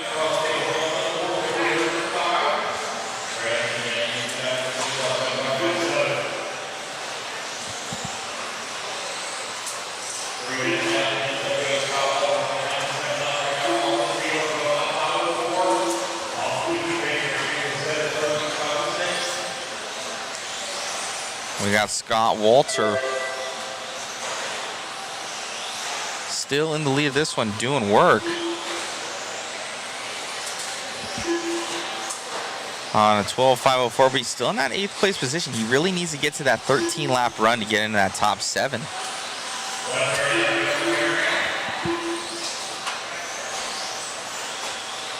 Sean O'Hare, I did see you got 5 tickets. Thank you, sir.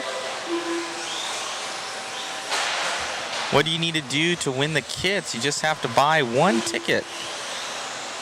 Post up that link for you. Brand new B7 up for grabs.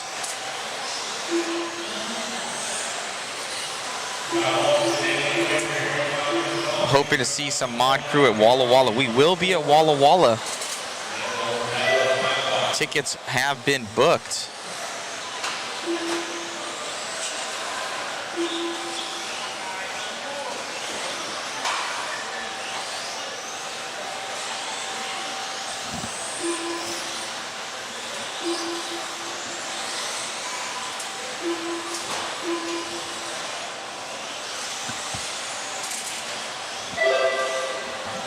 As we follow along here with Scott in the lead of this one. That white, he's like a pinkish red and gray in the back. White wheels up and over that double.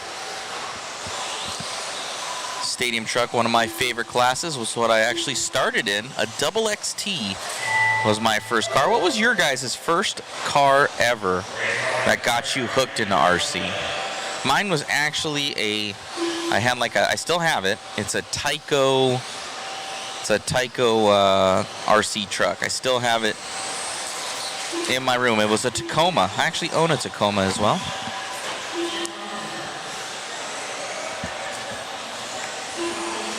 So Scott gonna grab that one. 12.506 flat for him.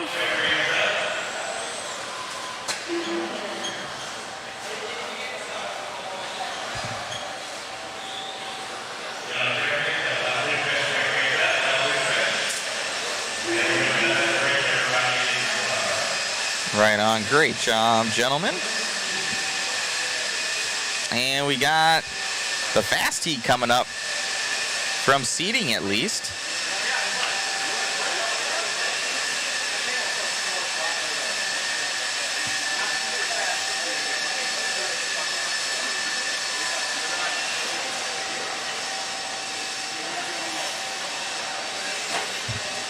All right, we got Team Camel saying waffle time. Team Camel, he's always good for like 5 tickets. I think he just likes seeing his name up there on the spinner. And he wins too. He's won a couple goodies. He's from out in Vegas, I believe. The Team Camel, no. Is it Utah? I think Team Camel's Utah. They just got a track out there. Can post that up, Team Camel, of what track it is. They just started it.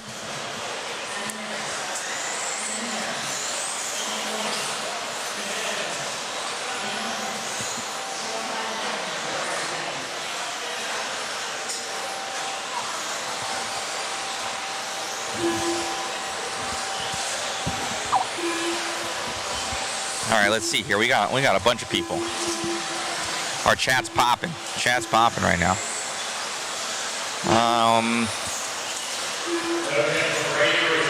Ben Humphrey, are you guys going to be at trackside? I don't know, Ben. If we are, it won't be for shooting the event live like we are now. I do believe that Live RC is slated to do it.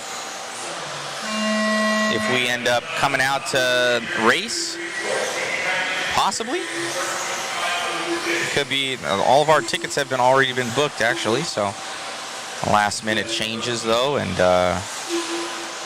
is what it is.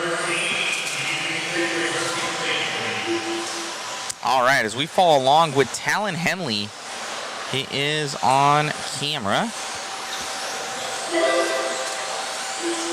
So Talon coming on by. He's gonna be in that TLR. Ooh, Doug coming by right now. Nate Sutherland. All right, so everybody, we're gonna let these guys sort each other out before we pop up some faces. Doug LeVerrier in that all red truck. My Robolux World, when do you announce the winners? Actually, at the end of racing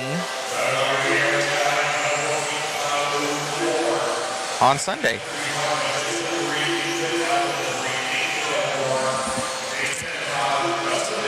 Doug Leverrier, I believe he already has 1 TQ from yesterday, but look at Adam Rails right there, Sammy Moran right there, and these guys are trailing by less than a second for the top 4 from what I can see from Rails, Moran, Ethan Hoskins. Moran drops down a little bit right now. Now he goes back to 3. Moran up to the 2. So Doug still in the lead of this one in the all-red truck with 3.5 to go. 3.5 to go. To keep this one alive, Sammy Moran needs to do something, but Doug in a different league right now. Not really, though. 0.3 of a second. No, 1.6 back now. I'm hearing something from our camera guy, something possibly happening. Doug making a little bit of a mistake, but not too shabby with a 21.8 on his last lap. See if Sammy Moran has anything for him. But right now, showing on pace at least, that's a 6-second differentiation. Oh, Doug upside down. That's going to hurt him so much. So Sammy Moran going to most likely take this one over. He's wiggling his wheels right there, up and over the double and down the straightaway here for Doug Leverrier out from NorCal. So Moran going to take that one back over. Mod puck system equipped down that straightaway. He's going to be coming up on that red truck. Or orange truck, nice inside pass, letting him by. So Moran on the gas and hauling in that one-up racing and mod-backed rig. Up and over the doubles. Car looking money here for Moran. So he's figuring this one out down that straightaway. Ooh, dodges some traffic right there. Somebody break it down. Talon Henley, break it down. Oh, man, he's got a P3 from the first one, so he's going to need to do something if he wants to stay alive for the Clash of Champions. So we have 2 minutes left to go.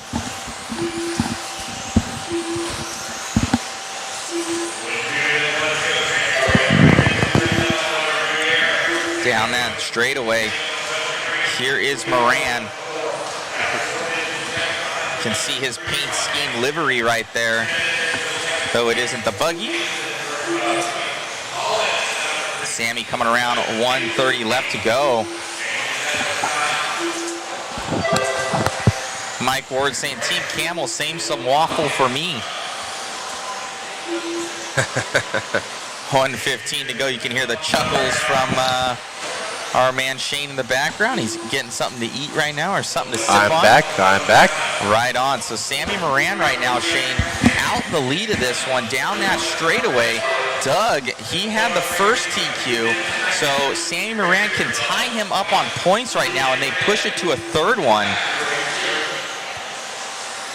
Yes, Doug Leverrier's got that slightly faster lap, and he's going to bring back to the tip right now. Sammy. So Doug now taking this one over. We're going to end off with Sammy. We'll have, and Sammy goes back to the lead. So these guys are dicing right now. So Sammy Moran, I'm going to keep my eye on Doug. We have Chris. Looks like we've gone over to Doug. Doug's car right now. So Doug and Moran battling it out. That is your 2 top setters, and differentiation 0.1 seconds. So Moran 0.1 seconds behind, and now Moran losing out on him as Sammy's pushing it here at the end. Is Doug gonna grab it? So 1 second to go. Time has expired. So Moran, let's see as he come by the line. Does he get caught? So he's still alive. This isn't over yet. I heard an oh Let's no see right Doug there. go across the line. Doug comes across the line, and his Still pace is a showing the lead. 14.507. Let's see what Sammy can do. He's in that red, white, and blue buggy, white front. Stadium truck. Is it enough? Oh man, by about 0.9 of a second in the end, he finishes on a 14.507. So not enough in the end there. Sammy Moran with a little bit of a bobble towards the end and not able to capitalize on the faster pace that Doug LaRiviere had with a slightly lower consistency. Doug LaRiviere from Sammy Moran from Justin Green. You're listening to Shane Mouton here on the mic from A-Main Hobbies as we get ready now for some of the big boys. Have a look at the names up on that screen there. Spencer Rivkin, Davey Barter, Dakota Fenn. Going to do an interview with Doug LaRiviere. You guys are pitted across from each other right now. You and Sammy are just on fire out there.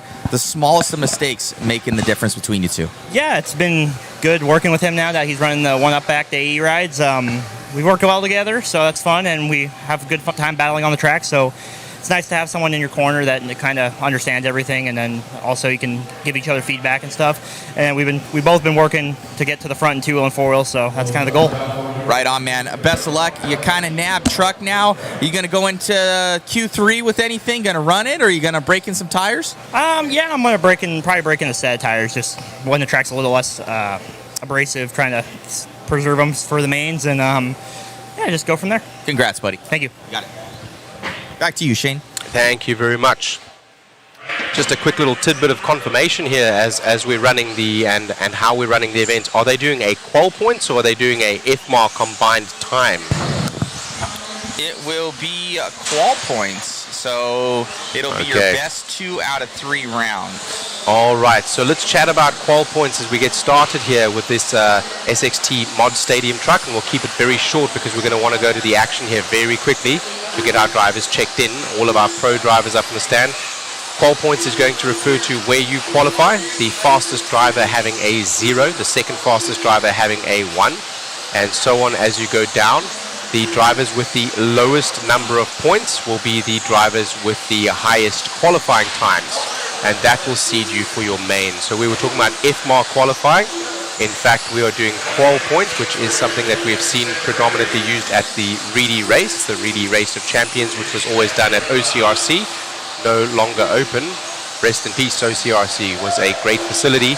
Now Hoosier RC HobbyPlex has taken over as one of these premium facilities. As we go to the race, they are checked in and we are live.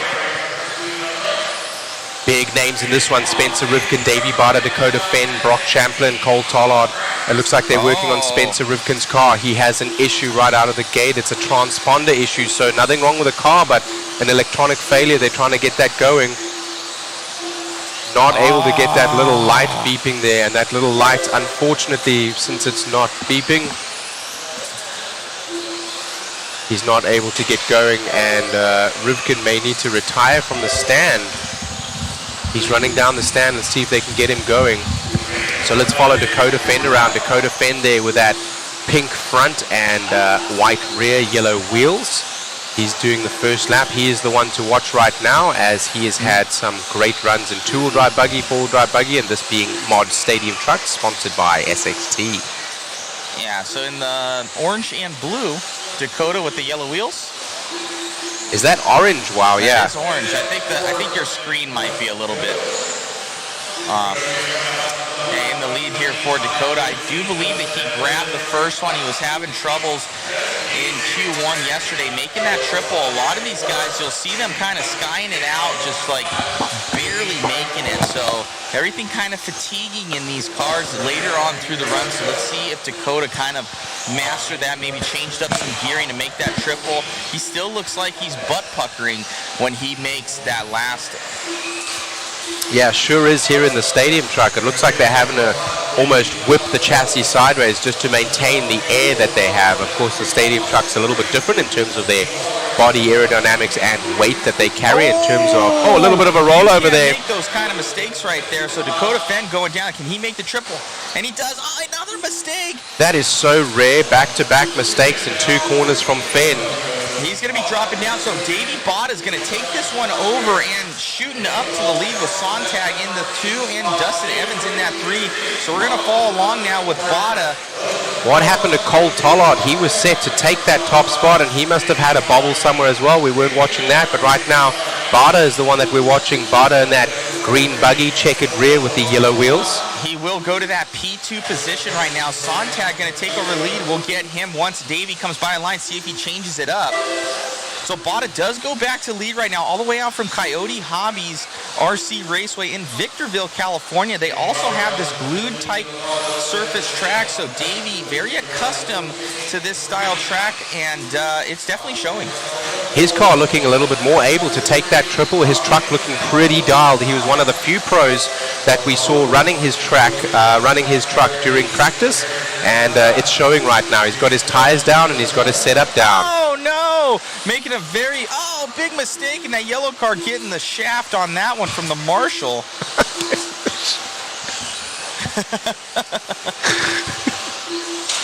That's true. That's a true statement, Shane. All right, Dustin Evans going to take this one over. This is a rough one for these pros, man. We normally see perfect, absolutely perfect runs from them. Dustin Evans out front right now. Let's see what he looks like. He looks like he has performance to burn. His truck looking pretty hooked up. He goes to the lead now. Aiden Horn, new A-Main Hobbies driver, now to the lead as well. So this one is very tight. Let's keep an eye on timing and scoring on the right-hand side there. As you can see, they're all extremely tight right now. It also looks pink on the stream. I'll have to maybe check some of the color tones. So I was wondering if it was the feed or whether or not it was the camera hue. It looks orange to me on this screen here. It does.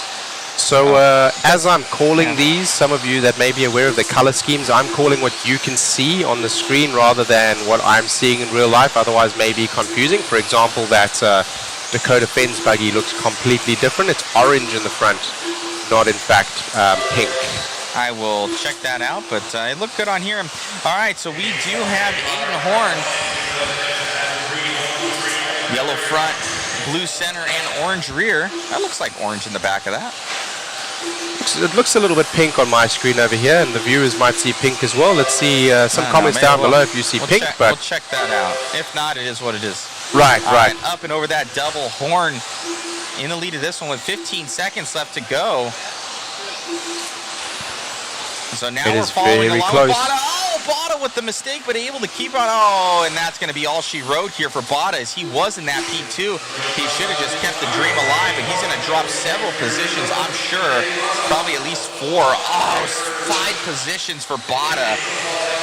That's all it takes here with the pros. You know, one little bobble and you drop several positions. As Aiden Horn, new A-Main Hobbies driver, taking this one. Tater Sontag, though, looks like he's made it by the line. They're going to go by for one more lap. This is not over yet. Have a look at timing and scoring there on the left-hand side. Only 0.5 seconds separates Tater Sontag with a hot lap now in his last run around from Aiden Horn. Tater Sontag there with the pink buggy and purple rear. White wheels. Let's see what he does as he comes across the line. It's all up to him. He bobbles. Maybe that's enough. Maybe it's not. Aiden Horn does take it in the end by slivers of a second.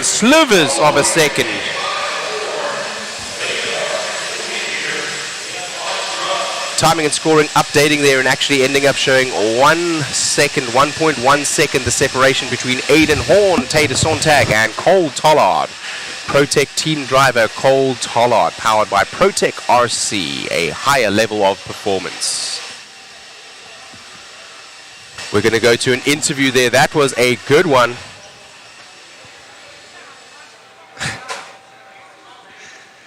I'm doing infomercials for all of the sponsors. I've been talking about TDK Tire Repair. We've got to give kudos where it's due, you know. That's why we signed this guy, Aiden Horn, A-Main Hobbies driver. You know, I've been waiting for an interview all weekend. Here's my man, you gotta work for him, man. He's pumping A-Main Hobbies. I guess you're newly sponsored by them. It's not on here. Fired. We know the guy. You're fired. He already told me in my ear. Nah, dude. Amazing run out there. Just you're squeaking it by, making it happen. Yeah. For the shirt, A-Main and 1UP are going to be added. You know, those two companies take care of me this year, so thanks. We're on a budget. Yeah, you know, we'll get it taken care of. But, yeah, you know, the old stadium truck out there, it's just ripping and gripping, you know, the Proline rubber. You know, we got this thing modded out. And yeah, I threw a bigger motor in there to try to make the triple, and I'm still butt puckering every single lap. But you know, you got to risk for the biscuit, and right now we're eating, baby. Congratulations, my man, grabbing that one, keeping the dream alive for the Clash of Champions. Congrats, my friend, and best of luck in the next one. Thank you, Matthew. You got it, buddy. Good luck. Looking Back to you, good Shane. there. That was Aiden Horn, local racer, sponsored also by RC1. RC1, a shout out to Mike Himinek up in Michigan, owner and operator of the track RC1 up in Michigan. If you haven't seen that track, lovely, beautiful carpet track. They are one of the only carpet tracks that I see massive elevation changes and all sorts of interesting features like we often see here with a clay. So shout out to Mike Himinek, building some of the most amazing layouts a carpet track can see. If you're in Michigan, check them out. You are one Google search away from finding one of the best tracks in the USA. That driver, Aiden Horn, also sponsored by RC1.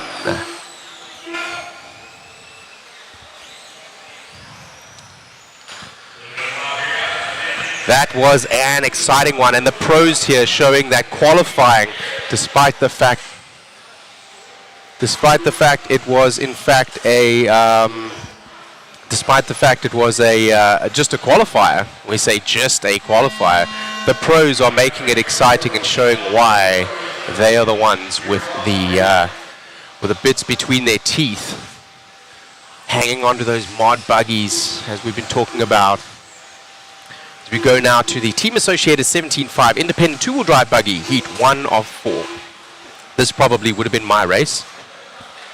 The slower drivers normally in the lower heat. 1 of 4. Heat 2 of 4 will be faster. 3 of 4 will be faster still. And 4 of 4 will be even faster. Excuse me. This probably would have been where I would have been at. Not that much wheel time and experience here. Recently on a 10 scale RC, and certainly not so much on clay. Limited experience on clay. Thank you for joining us today. You're listening to Shane Mouton of A-Main Hobbies, here with your live broadcast from Mod Live Media, brought to you by JConcepts. Live timing brought to you by RCGT. Check out rcgarage.info. Claim your profile there and see how well you're doing.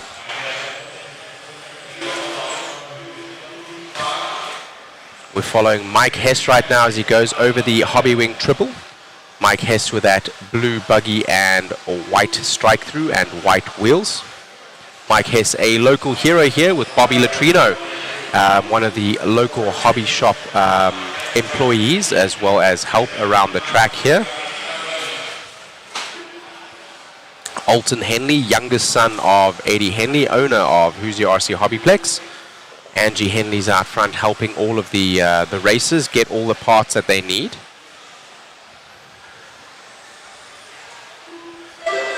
If you are looking for some tires, just those of you that may be here at the race, if you're wondering if you can still get some of the tires of choice, the Smoothie 2s in silver compounds with the grey Durtec inserts, they're in stock here at the hobby shop at Hoosier RC HobbyPlex. And if you're watching from abroad and after this event, if you're looking for some tires, I believe they ship also. So have a look on Hoosier RC. Still Mike Hess right now, excuse me. It's going to be Calvin Bruce and Alton Henley. Let's have a look. Calvin Bruce maybe taking a little bit of a tumble there, so that may bring the young gun. I think Alton Henley is he 8 years old? The young gun, that is the youngest son from Mr. Eddie Henley. Talon Henley, another one of the sons here, making a name for himself with the TLR team, doing very well and in the hunt for the Clash of Champions title. So we will see what young Alton Henley can do. He is in the 2 right now. Calvin Bruce in the 1. Calvin Bruce is in that purple buggy with the, it's actually a, red buggy with the white rear and yellow wheels. It looks red. In fact, it is orange in real life, but on screen, I'm calling what you guys can see. So I am seeing the same thing on the screen here. You can follow with us. That driver steps to the outside.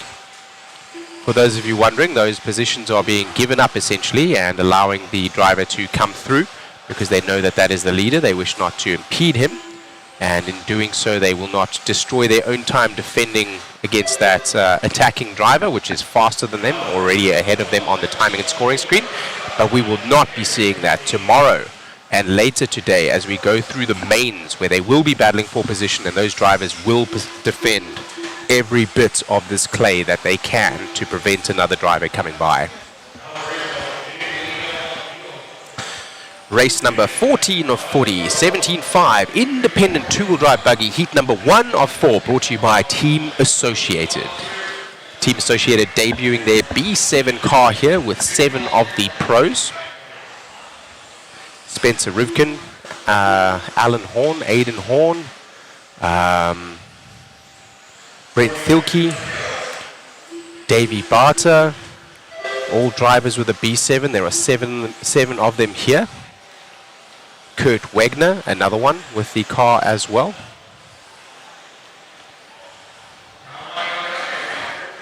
Right now we're having a look at our new leader. We're going to be looking for him in just a second. That's going to be Calvin Bruce. He'll come across the line in just a second. I believe he's in this group. He is indeed. I think he is the second car. I speak under correction. We'll see in just a second. Difficult to tell sometimes with timing and scoring, and I'm not familiar with all of the drivers' bodies in independent of what they look like. That may be Calvin Bruce there in the orange buggy with the white rear. It is indeed. We're following him with the yellow wheels as he goes over the SXT double, over the DRC kicker, onto the ProTech tabletop, down the Phantom downside, into the Proline S's, the Exalt soapbox, over the Hobbywing double.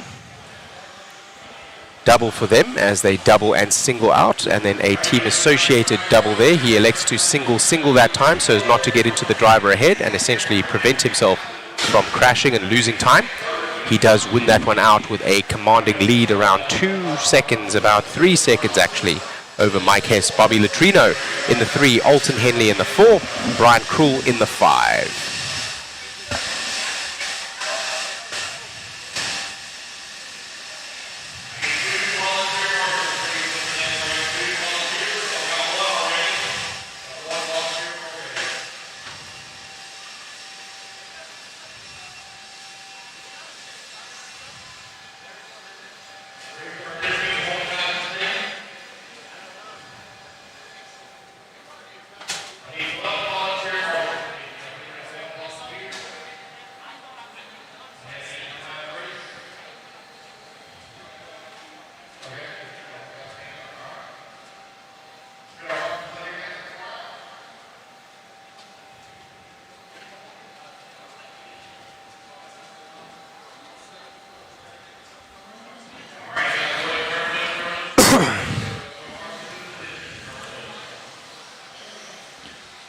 My Roblox wheel, the track doesn't look difficult, but the surface does. I can tell you right here, as we are going to start following the drivers around, there are several corners that are on camber, there are several corners that are off camber. There is a ton of elevation change you cannot see in the feed.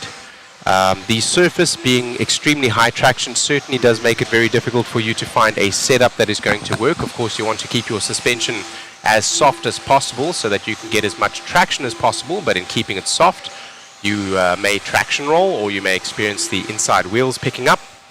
As you stiffen your suspension up, you may have the same issue, of course, as you're trying to carry corner speed, and a stiffer suspension will also cause the wheels to lift up. So you're almost damned if you do, damned if you don't. But I will tell you right now that this is one of the most difficult layouts, not only in terms of the track surface, but also the layout itself. Some of the corners are on camber, some of the corners are off camber. Let's follow this buggy around. We go up the tabletop over there. That is an off camber tabletop in the back. That is an on camber corner there. Drop down the soapbox, on camber corner there. This is a slightly on camber down into a dip, which lends itself to make the buggy go away from you. And that downside there is rather flat. There is a dip on corner number 1 right over here, right before we go over this kicker. That little kicker over there is about 2 feet tall. The elevation up to the backside from that kicker is around about 1 foot higher even. So with that being said, quite a lot of elevation change here. The more elevation change, the more unstable the buggy. and the more difficult it becomes to drive. So not only the high traction, but certainly the layout here is a technical one, as well as many 180s. There are some sweeping corners. This one can be a sweeper, although it looks very tight. 180 right here. A little bump with a sweeper right here. So you have to set your car up to be fast in the corners, but you also have to set it up to rotate. And I can tell you the jumps and jump faces are not necessarily made to make the car stable. As you see them come down the downsides, you have to manage your throttle just to keep your car on all fours. And the kickers, like this one over here, is a very substantial kicker, around 45, 46 degrees, that kicker there. It's a very difficult track to get around.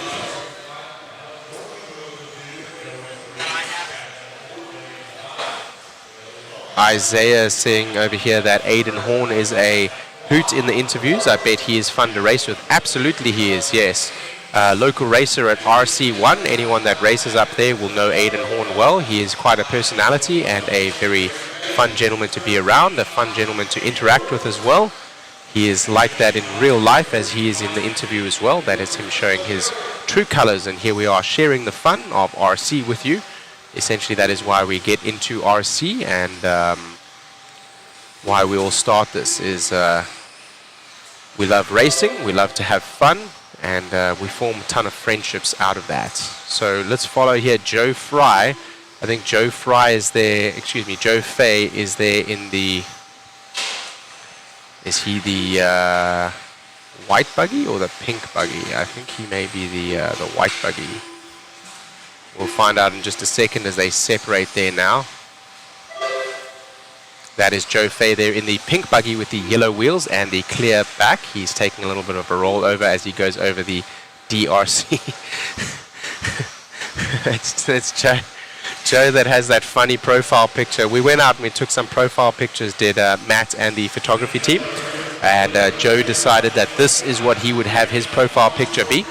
He wore his hoodie backwards. No logos, no sponsors, being an independent two-wheel drive 17.5 buggy driver. This heat 2 of 4 brought to you by Team Associated. Joe Fay right now not going faster than Calvin Bruce from the first heat. So Calvin Bruce having a very good qualifier from that heat number 3 of 4. This now 2 of 4 expected to be faster seeds, but Calvin Bruce having a very good run. Joe Fay getting close to him, but needs to make 5 seconds up, and that is not going to help him. Having to dodge a little bit of traffic, and also the marshal, as the marshal was trying to get a car that was flipped upside down and now trying to dodge some traffic, gets up on the pipe there, unfortunately. The driver right behind him, I believe that is going to be Austin Raber. Jordan Beard now to what may be the point as they go across the line. We will see what happens with Joe Fay's time. He'll probably drop down. He does as he crosses the line. So right now, Jordan Beard from Adam Raber from Mac Wilkinson. Joe Fay is now in the 4. Adam McCown in the 5. Avon Dorch in the 6. 7 is Kaysen Futrell. Devin Figa is in the 8th. And Billy Womack is bringing up the 9. I believe that's Jordan Beard that we're following around now with the yellow and red buggy with the white wheels.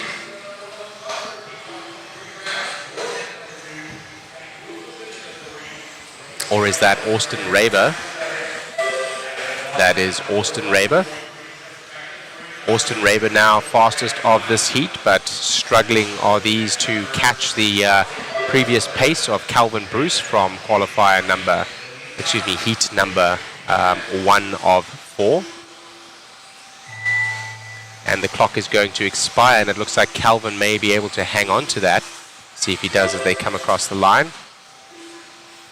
The clock is still live, although the clock has expired in terms of time, but the drivers get 5 or more minutes. 5 minutes as they go across the line, plus the lap that they are on to finish. And that is how you end up with a 5:21 pace over 13 laps. And he is finished now as Austin Raber, and he does take that one. Thank you.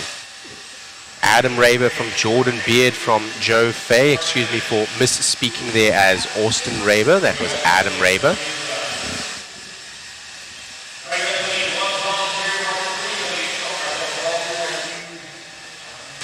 Let's have a look at our chat over here and take a moment to thank our sponsors: Team Associated, ProTech, RC, SXT, DRC, TDK, Exalt, TLR, Phantom Racing, Hobbywing, Motif, One Up Racing, DBR, R1 Works, Vision Racing, Factory Tracks Racing, K&K Hobbies, Mod, Live Media, Boom Graphics, and Proline. We're getting ready right now for heat number 3 of 4, Team Associated 17.5 two-wheel drive buggy Clash of Champions 2024, here from New Albany, Indiana, United States of America. You're listening to Shane Mouton, Shane at A-Main. Very happy to be here with you today. Let's have a look in our chat over here.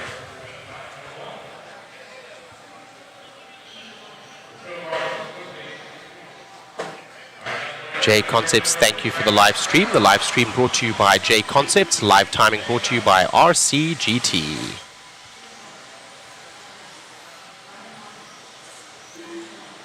Where is the ESC located in the brushless RTR? The ESC, I believe, is a receiver. No, actually, it has a standalone receiver. So the ESC is in the center of the vehicle, I believe. I think we can show a picture of that. We did show some yesterday. And let me have a look at a picture there. One of our drivers is saying it's built into the motor. I'll double check that for you now. Let's have a quick little look over here. We ran those brushless mini Bs around here yesterday, and they did very well to go across the over this 10 scale track very, very, very well. Yes, in fact, that is correct. You see the battery connector goes straight from the battery straight into the motor. The ESC is internal to the motor. Thank you very much for that information there, Mr. Eric Cheney. Eric Cheney, the manager over at Hayden Radio Control Raceway in Idaho. Another world-class facility. If you are on the West Coast, you should check them out. J-Man says he's never raced on clay, though I don't race at all now. So clay, for those of you that have never been on clay, clay is normally a surface that has a slight amount of give in terms of traction. It means that you need to certainly get your tires right. It's definitely a tire game on clay, and also spend quite a bit of time setting up the cars on higher traction surfaces up to a point. Can lend themselves to make the car easier to set up, although as the traction gets extremely high, anything beyond a 8 out of 10, 9 out of 10, I would say that the traction on a carpet track can be dependent on the temperature. You'll get a 7 through 9 out of 10. The traction we're seeing here today is probably 10 out of 10. It is extremely high, so even more so what you'd see from a carpet track. And it starts to make it a little bit more difficult to set your car up because there is a high amount of traction. As we described, you want your suspension to be soft to give you traction from the rear of the car, whilst at the same time that will start to cause performance loss as you go around corners and your wheels leave the surface essentially, and going too stiff will cause you to traction roll. So very difficult to find a happy medium, but on higher traction surfaces the performance is more consistent, and that allows you to better set your car up. Well, not better set your car up, it allows you to find a setup that will give you a more consistent overall feel, and thus carpet is very popular. Carpet is also run indoors and does not require a digger loader or a bobcat to move around, because this soil takes a lot of finagling and compacting and building in order to get a dirt or clay track built, and that is why carpet has grown in popularity over the last number of years. It is very easy to build jumps which are wooden and have carpet on the face, and thus are easy to move around and change track layout and design, rather than clay tracks which can be more difficult and have some of their own benefits and some of their own pitfalls. Each have some of their own ups and downs. Right now, Chris White from Brian Hoskins, from Bob Griffith, from Matthew Blake. Matthew Blake now drops down. Justin Grimes grabs that spot from him. Judd Robinson, Adam Smith in the 7. As I say his name now, he loses a spot there to Zach James. Chase Rogers in the 9, and Antoine Morris, local hobby shop employee. He is currently bringing up the 10 spot here in heat number 3 of 4. From the 17.5 independent two-wheel drive buggy, brought to you by Team Associated. Right now, Chris White, fastest driver on track and also fastest so far out of the drivers that we have seen from the previous heats. If you look on the right-hand side there, you will see that he has usurped Calvin Bruce finally. As we go to the next heat, we expect to see faster drivers even still. So you will do well as you are in the lower heats to stay in that live qualifying pace on the right-hand side in a higher position than the later running heat drivers.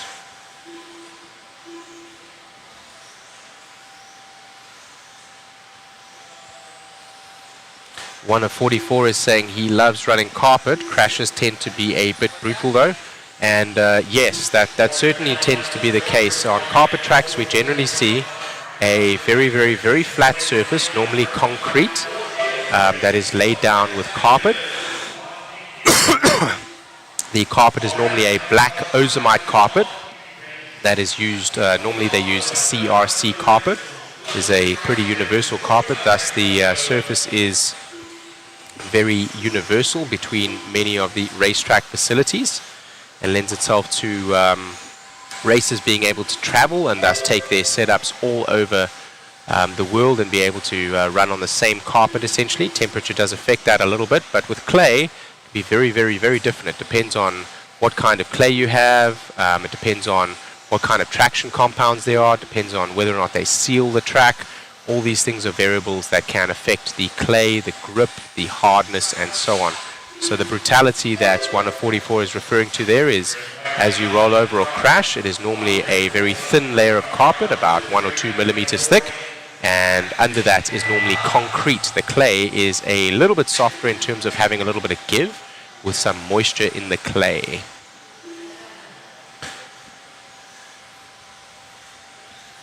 So KP, when you are referring to spec racing, there is spec and then what we call stock. And initially, spec and stock racing was very similar. As we look at the end of this race, they are finishing off. Chris White is still on a run. It looks like he's going to take this one from Matthew Bake and Bob Griffith.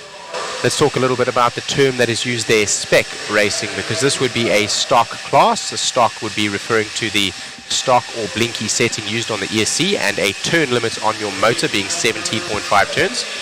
Spec and stock racing used to be the same, but no longer the same. Spec racing would be where everyone is racing the same motor. Oh wow, the leader pulled off. The leader actually pulled off there by mistake. He was still live. Oh man, he thought he was done, and I think he has squandered that lead there, unfortunately. So that is sad to see that he did not make it across the stripe.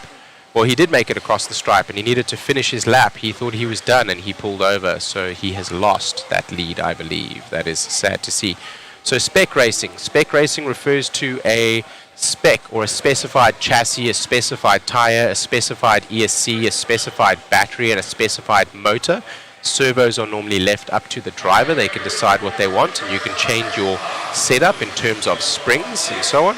Spec racing would refer to, for example, box stock slash racing, where everybody buys a car straight from the hobby shop, like a Traxxas Slash, like we saw the Enduro race here, and you all have essentially the same equipment, the same tires, the same shocks. You can change the setup on the car in order to suit your driving and suit the traction on the track, but essentially everyone is running with the same equipment. Stock racing is close to spec racing, and the reason for that is we do annotate that you run a blinky style ESC profile that denotes how much power is going into the ESC.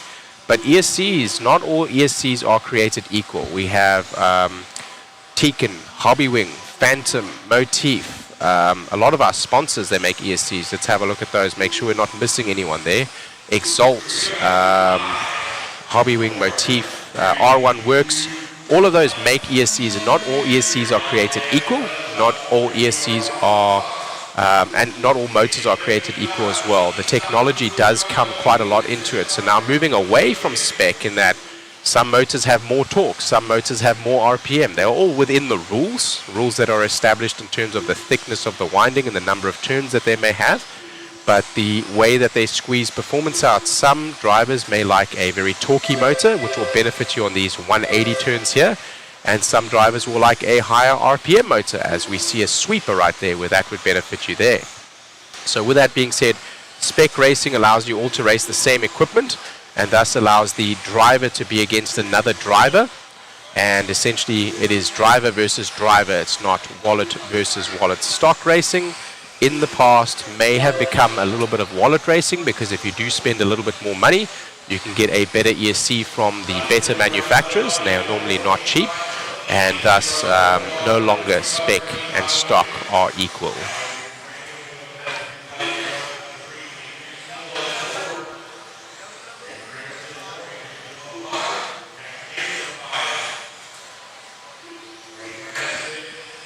Joseph Fisher is talking about us here as we go through the technology that is getting better and better and better. He's saying that as we add 21.5, we should consider doing away with 17.5. 17.5 has always been the stock turn limit, and at carpet classes and many 10 scale tracks has been the stock turn limit. But as we see the technology increase and the rules also change over the last number of years, with the internal resistance on the motors being lower, thus allowing more performance from the same number of turns, we have noticed that the 21.5 class is going faster. So the 21.5 being a slower motor limits than a 17.5. Now the 17.5 has always been the stock class, and with technology emerging, we're seeing the 21.5s be fast enough and enjoyable enough to be able to go around the same track. So now we're seeing a lot of tracks like this one running 21.5 as well.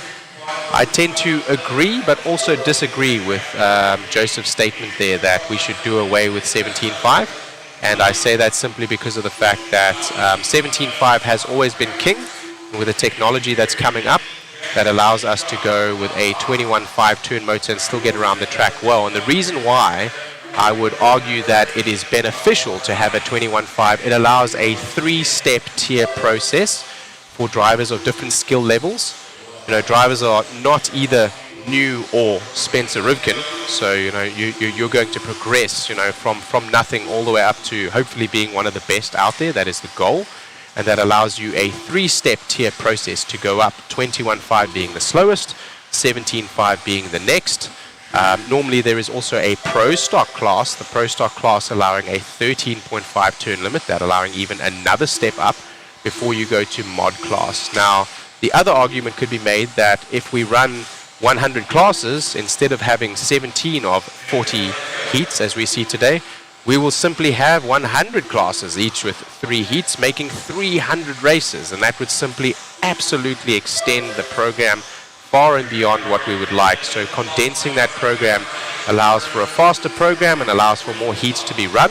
So each can be argued that it is beneficial. 1 minute 24 to go here as we follow Adrian Sitwell around. Adrian Sitwell was one of the mini B drivers yesterday with Cole Tollard that was chasing down the leader that was won by Tater Sontag and his compatriot.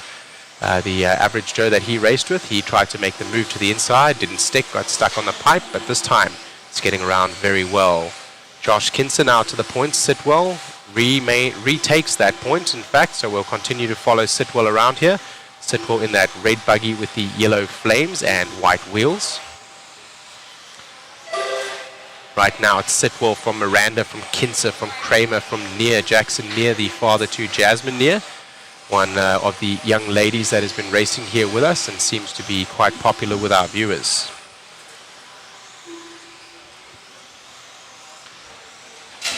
Stop Talking is back. He is commenting here with us that there is a 3 steps. Yes, absolutely, yes. Sportsman, novice, stock, and then mod.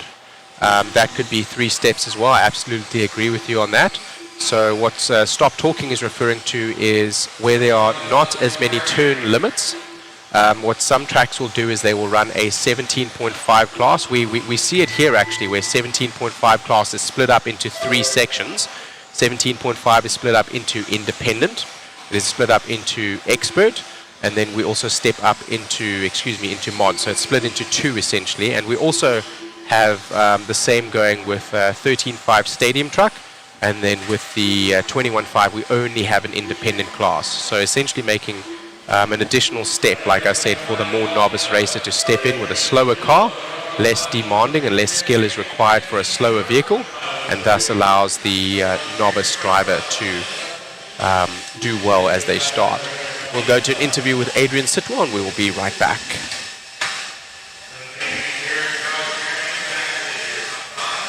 Adrian. Oh, God. Amazing run out there, man. Grabbing it. How does it feel? Feels good. I made a couple of changes to the suspension this morning. Took out a little camber and it's dialed. Right on. Congratulations. I know you're coming off that Mini B second place finish last night. Yep. You know, killing it. And you guys ran really, really well, you and Cole. And congratulations on the win, my man. Take it into the next one. Thank you. You got it. That was a good Shane. run there with the Mini Bs yesterday, the Joes and Pros. That was Adrian Sitwell that was in the 2, and he was looking until they touched wheels, and he ended on the pipe. And unfortunately, did not end up the victor of that race. We'll change in a minute from the static camera. Thank you very much. We go back over to the fisheye lens. Chris is taking a quick break, so that camera will also be static for a short period of time.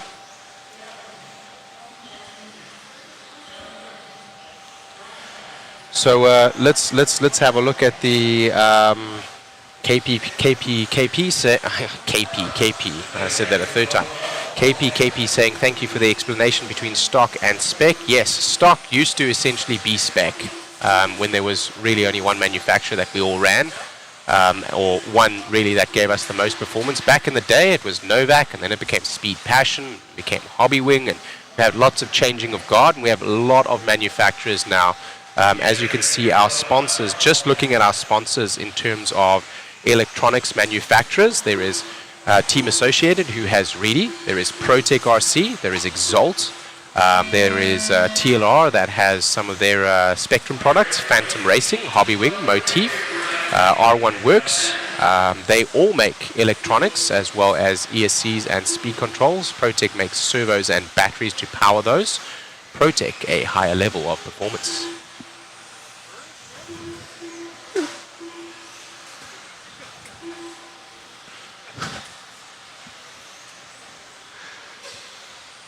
I gotta go to the bathroom again, dude. This coffee is going through me. Give me just 1 second. I'll be right back.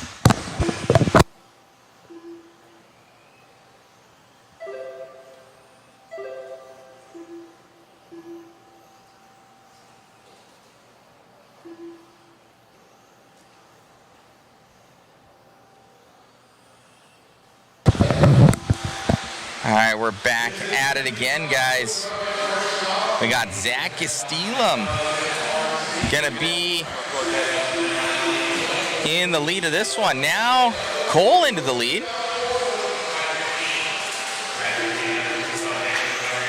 Cole Cohen. We need to get a profile picture for him. Thank you all for tuning in once again.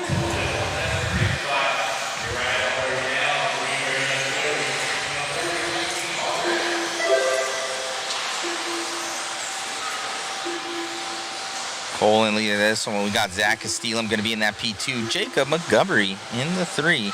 Then Josh Carter, Tom.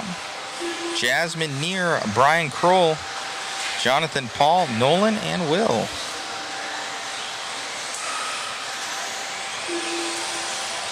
Looks like those last two not starting here. Cole up to that lead still.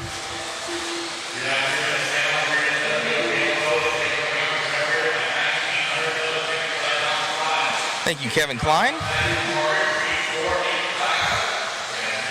Everybody rooting on Jasmine Neer right now. You guys see her car. Her car's right in front of the one that we're on right now. She's in that orange and purple. There's like a pink and purple. Up and over the double. It's like a hot pink. Up over on that right-hand side here for Jasmine, down that straightaway. But Cole, your leader.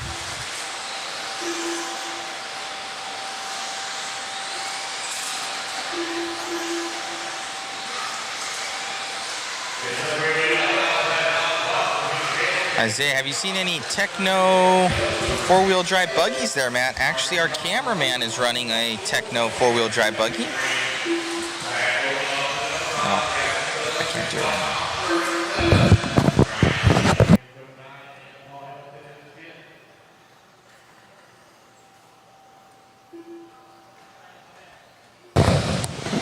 All right, still with Cole. Making it happen. I need to see if I can grab that profile picture for him. Looks like on pace, he's 1 second up, so 0.8 of a second in between himself and Montgomery.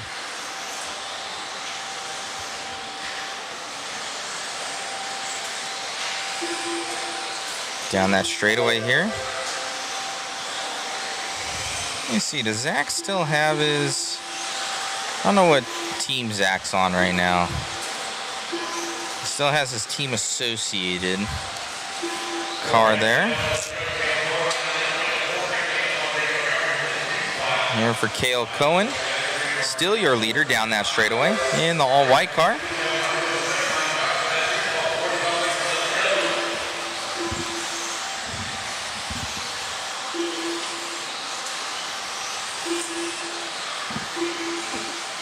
I mean, that might be...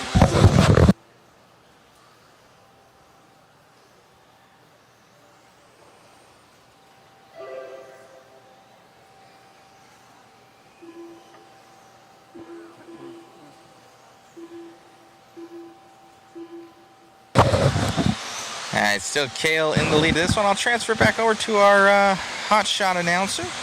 Thank you very much. Back here with you, Shane Mouton from A-Main Hobbies. Here with you at the Clash of Champions 2024 at New Albany, Indiana, here at Hoosier RC HobbyPlex. The time expires on that one, as it looks like Cale Cohen is going to take that one from Jacob Montgomery, Josh Malia, and Zach Gastelum. They're going to go across, and the clock has not expired yet. So, well, the clock has expired, but the time has not. That driver is still on the clock. So we saw earlier one of the drivers had it stitched up for a number one, and he basically went across the line and parked his car. And instead of taking the lead, I think he dropped all the way down to 5th or 6th place because he ended up basically losing that lap. And there we go. Now as you see them go green, he ends up on a 14-lap pace. Cale Cohen going fastest of all out of this right now in heat number 1 of 5. That is the 17.5 Expert two-wheel drive buggy brought to you by DRC. Let's take a moment to thank our sponsors: Team Associated, ProTech RC, SXT, DRC, TDK, Exalt, TLR, Phantom Racing, Hobbywing, Motif, One Up Racing, DVR, R1 Works, Vision Racing, Factory Tracks Racing, K&K Hobbies, Mod Live Media, Boom Graphics, and Proline. Live coverage brought to you by JConcepts, and live timing brought to you by RCGT. RCGarage.info. Go claim your profile now. This will be race number 19 of 40, DRC 17.5 Expert two-wheel drive buggy.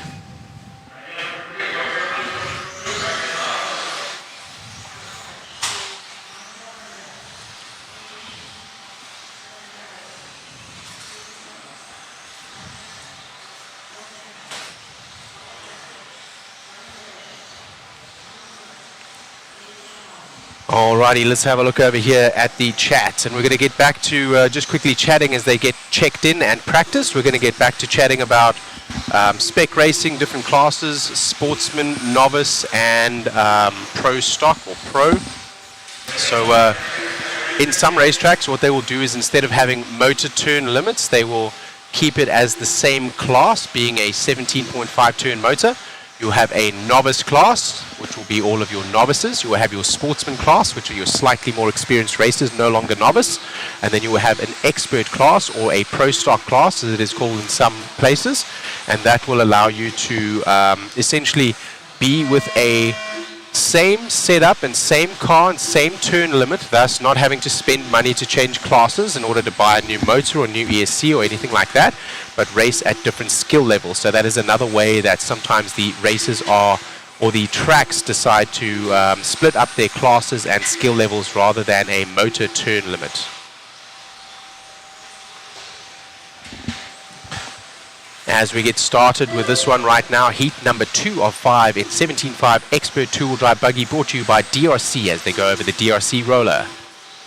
Into the ProTech Tabletop Phantom Downside, Proline S's and Exalt Soapbox, Hobby Wing Triple, where they're going to double and single in into the shoe, over the team associated double and onto the start finish straight away. Getting a bit of a rough start, these guys, from the beginning of their race, and we'll see them settle in as the race goes on. 17.5 Expert buggy here. I missed that last race, and one of the races that seems to be followed well in our chat is Jasmine Neer. Jasmine Neer, her father is here racing as well, Mr. Neer. You'll see him in another one of the races. Jasmine Neer on the Hobby Wing team, I believe. Lots of you cheering for her in the chat. One of 3 females in this driver lineup out of the 200 and some drivers. Do not think that this is a male-only sport, or, you know, females can't race against males. The equipment and your skill level, as well as your time spent setting up the car and setting up your tires and so on, that is what denotes how fast you are, not a physical strength. So this is one of the sports through which there is an even handicap to all of the drivers. And Jasmine Neer showing up quite a lot of the guys in the last race there. Looked like she came out on top of the last one.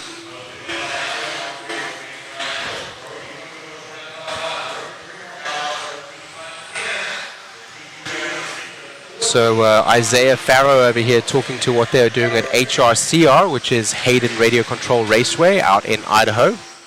So shout out to Eric Cheney and Brian Eiter. Brian is the owner and Eric is the manager out there. I know that they are watching this feed. They say they have a novice class, which is kind of a mixed chassis, and we do that. Many racetracks do that, where they don't really have too many rules pertaining to what is in the novice class. It is more of a run what you brung kind of class, and the reason why racetracks do that is so that they can invite as many people into the hobby as possible. We don't want to make the cost exorbitant for somebody to join us. So if you don't have one of these buggies already, maybe you have a Traxxas Bandit, for example, bring it and race. It is more run what you brung. Sometimes you will see 4-pole motors, which are not really denoted in the true rules of 10-scale racing, being normally 2-pole motors. The only classes allowing 4-pole motors normally are the short course trucks. So it's more of a run what you brung, and that is so that we can keep the barrier to entry as low as possible and the cost for a new user as low as possible, so you can run what you brung. And as you get better, you will need to step up into what will be the sportsman class, and that will then, of course, be privy to the rules that we see here normally with 17.5 or 21.5 turn limits being the stock racing style. And you will be privy to getting a chassis that falls within the rules, as well as a motor and ESC that falls within the rules, and a battery also.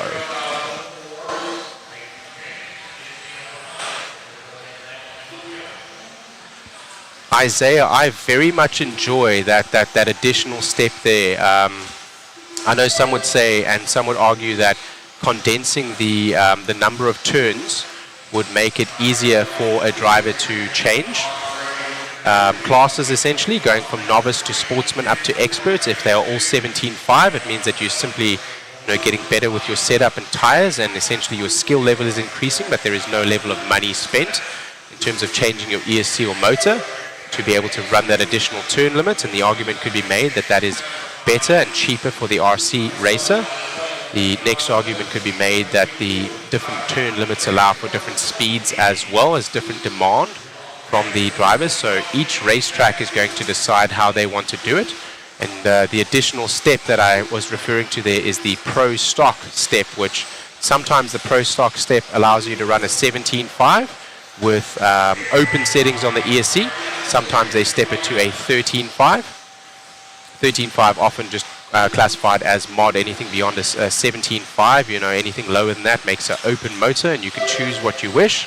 But 13.5 then limits it and makes it that the drivers don't all come out with a 5.5 and you just get blown away on the straightaway. It makes for another step. So really just up to the local racetrack to decide that. As we look right now, Brody Thurhane over Calvin Glover over Peyton Futrell in this particular one as they leave the driver's stand. We get ready for the next heat, which will be 17.5 extra buggy 2-wheel drive, heat number 3 of 5, and the drivers get a little bit quicker.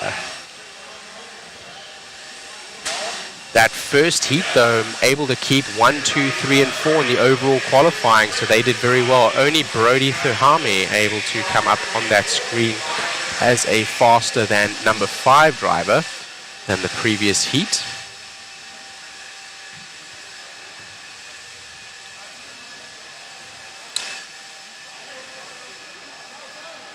Go the Frame says, learn ESC settings in practice.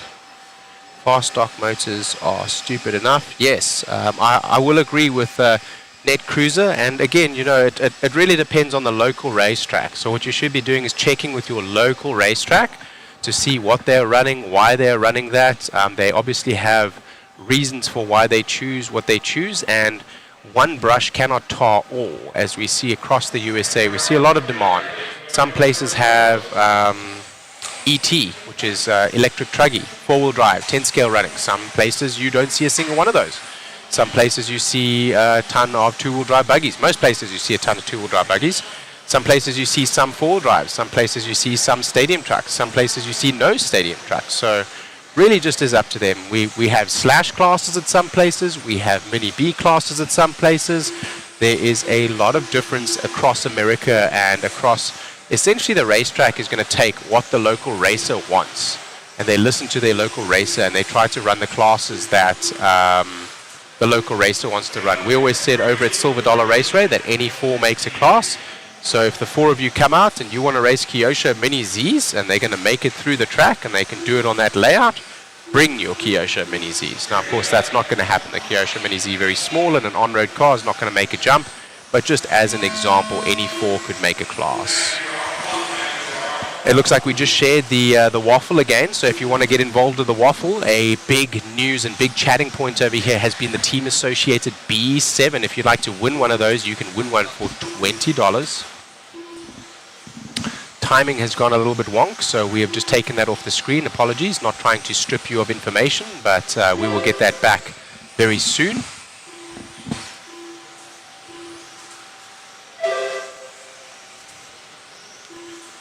Eric Cheney says the Reedy SP5 is fast and cheap. Yes, I think inexpensive is the correct word there, inexpensive being the comparison to the others.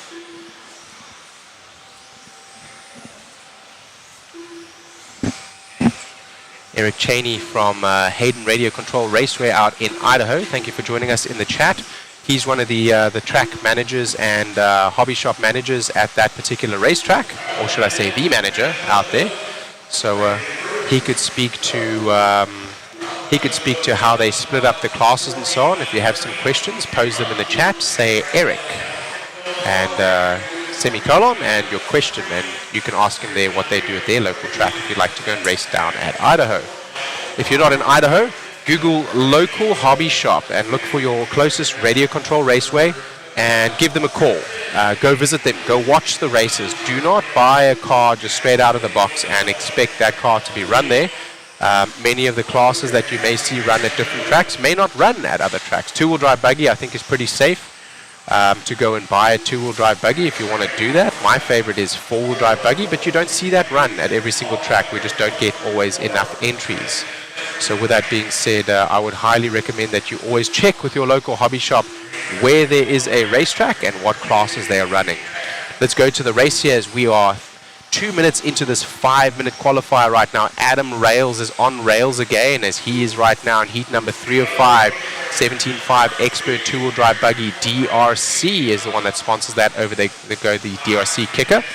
That is Adam Rails in the yellow buggy with the blue rear and the yellow wheels. He is working with traffic right now. That blue car ahead of him probably about to step out of the way. He does not do so, but he does touch the pipe and lets him by nonetheless. In qualifying, you'll see many of the drivers just step out of the way if they know that that is the faster driver coming up on them, whether they know that's the leader or not. If you see a faster driver, it is recommended but not required that you just simply step out of the way you are going to do well not to fight with that driver, and in fighting with that driver, leave yourself as well as the faster driver time on the clock. And that is not the idea when you're looking for your overall qualifying time to be the fastest consistent time possible. Right now, Adam Rails, Greg Nicholas, Mike Rowley, and Zach Mazurek. Those are your 1, 2, 3, and 4 drivers. Cale Cohen from heat number 1 still hanging on right now. And in that 3 spot in your overall qualifying pace, Adam Rails and Greg Nicholas in this heat going faster than them on a 14-lap pace, doing that in 5 minutes and 15 seconds and 5 minutes 18 seconds respectively. Let's have a look back here in the chat. The problem at club level racing is policing it. Drivers, it drives the cost up for the owner to run races, takes longer.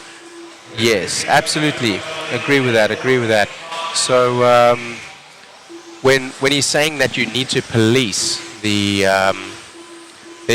there are sometimes people that are looking for an unfair advantage, and they may adjust their motors or change their ESC settings to allow for more performance than what the rules allow. And in order to run all of these different classes and turn limits and open class and so on, you need to have a tech. So a tech department. The tech department is going to check that you're in the right ESC setting, that you're running the correct turn limit, and so on. All of the large races have a tech area normally, and they will check, that you're running the correct voltage. They will check that you're running the correct motor turn and that you're on blinky mode to ensure that everyone is complying to the rules. So the amount of policing that is required in order to make that happen is sometimes difficult. Again, it's down to the local hobby shop, and arguments could be made either way, for and against each one of these, having different turn limits or simply splitting up the drivers in different skill levels. Many of the tracks that I frequented in the past simply had a split for different skill levels, and we ran 17.5 turn. Many of the users in the chat speaking to how fast the 17.5 turns have become, and they have. This being the 17.5 expert, so that turn limit as well as stock blinky setting. And we're seeing them in the 22-second lap pace, only 10% slower than the mod motors at a 5.5 turn with a open ESC setting. Adam Rails right now looking to bring this one home with a 14-lap pace at 5:16.8, just behind is Greg Nicholas, but I don't think he's going to have enough. We'll see as they come across the line. Greg Nicholas is still coming on the track. There he comes now. And he is not fast enough to usurp Adam Rails. Adam Rails in the 1, Greg Nicholas in the 2, Mike Rowley in the 3.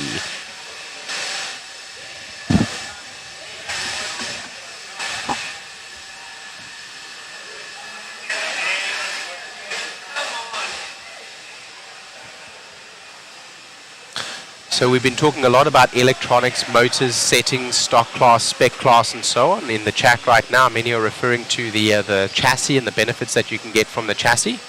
Absolutely agree with you there, Alistair, where you're saying that cars like the B7 or the B7.4, you're able to put a box stock setup on it and come straight out and be competitive. The cars, of course, as you build them from the manual, will have what is a box stock setup, but there are many adjustments that you can make in these cars. Starting with the suspension, you can change the oil viscosity, you can change your piston, which will change how the dampener is working through the viscosity of the oil. You can change the spring, you can change your ride height, and you can change your ride height pre-tension essentially through a collar on the shock itself, physically moving where the spring is engaging on the shock itself. And you can also change the shock length as well as the shock rod end.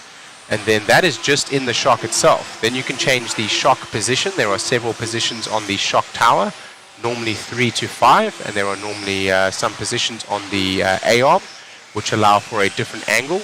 The more angled and thus flat and lateral the shock is, the better your car will corner, but the more unbeneficial that will be for jumping. And vice versa, the more upright you run your shock, the more the shock will lend itself to giving you a plush landing and plush takeoff, but it will not corner well because the shock is more upright than what it is lateral. So lots of changes you can make in these cars, lots of adjustments you can make in the chassis. For steering feel, You can adjust the camber, you can adjust the toe, you can adjust the caster of the wheels as well. You can change the tires, you can change the compound. Then you can start looking at your electronics. We've already spoken about ESC and motor, but in your transmitter as well, you can change a ton of settings in terms of how your throttle is handling as well as how your steering is feeling. So it does take a fair amount of time at the higher levels to get everything dialed in and squeeze out each last 0.1% of performance that you can from your driving style, your chassis, your electronics, including your transmitter, your motor, and your ESC. We're going racing here, some big names in this one. Brian Dunbar, Doug LeRiviere, defending champion, Aaron Kothman. We've got out there also Ethan Hoskins, Colin Clark, Mason Templeman, winner of Masters of Dirt, Chris Dosek. We also have Brian Dunbar. Brian Dunbar right now is coming down that soapbox right there, local hero and Yokomo driver. Had a little bit of bad luck yesterday in seeding as well as qualifier 1, and he is starting to put together more consistent runs now. We saw him in another race a little bit earlier today. He was doing very well. Right now getting shaken up and very close to the timing and scoring. As you see there, all of our top drivers all separated by about 5 seconds.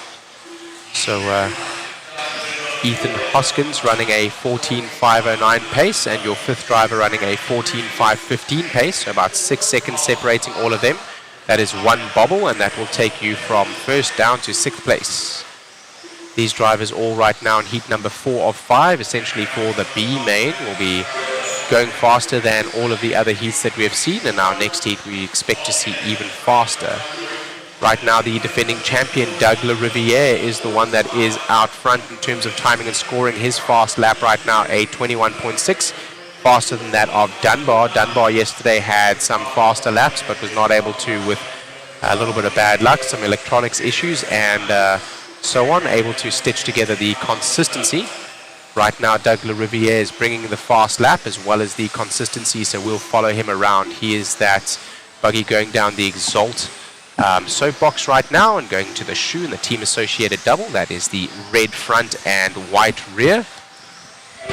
It is orange in real life. It looks red on camera, so it is orange front and white rear with white wheels. So he goes up the ProTech upside and Phantom downside in the Proline S's. Doug LeRiviere, local NorCal hero. I've raced with him a number of times, not against him, but with him. And he has frequented also Silver Dollar Raceway, so someone that we know very well at A Main Hobbies and have raced with many, many, many times. Our track director, late Mr. Kevin Jellick, rest in peace, my brother, and honor to you, sir, was one of the best track directors I've seen pretty much anywhere in the world, building some of the best facilities and one of the most technical tracks out there. And Doug would make it look easy, just like he's doing on this technical layout from another great track master, Mr. Eddie Henley, owner of Hoosier RC HobbyPlex. Very different surface here, being clay, and those were outdoor dirt as well as outdoor turf and outdoor carpet. Now going indoor at our new Silver Dollar facility at Chico, California. If you are local to Northern California, anywhere in Sacramento, Chico, or the surrounds, you should come check out our racetrack. At A Main, it's down at Fair Street now in Chico, California, about 2 hours north of, 2 hours, yes, north of Sacramento. Forget my geography a little bit as I've moved out to North Carolina about 2 years ago, in Charlotte now, where the other facility is for A Main Hobbies.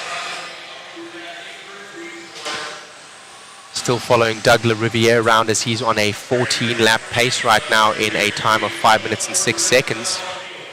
Closest behind him is Mason Templeman. Templeman needs to make up around about 4.4 seconds on the track. That's quite a lot of time with only 22 seconds to go. So barring a failure or a mistake here from Doug, he's probably going to bring this home in the 1 spot.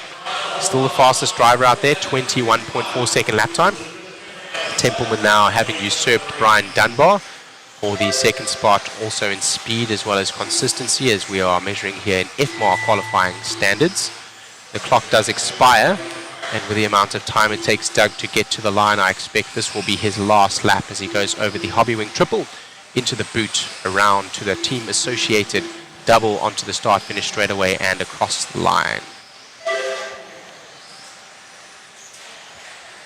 He is done indeed. Templeman does come home in the 3, and Dunbar just behind him, about 0.8 of a second back from Templeman in the 3. Lucas Smith in the 4, Kaufman in the 5, Hoskins in the 6, Clark in the 7, Reppin in the 8, Dosek in the 9, Wright in the 10, Miles in the 11, and Bruce in the 12.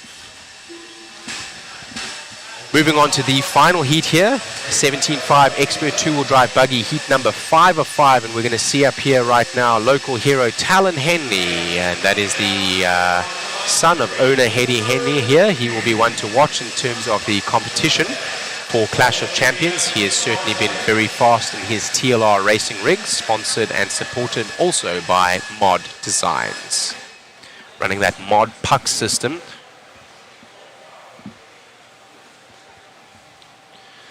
Jeff Stakovitz has also been very fast, so he will be one to watch. Local hero Nate Sutherland. Also, Sammy Moran has been showing very well. Sammy the Killer Soft 7 Moran.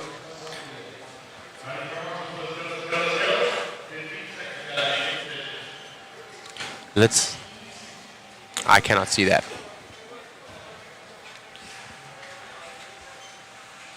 Let's have a look back into our chat there.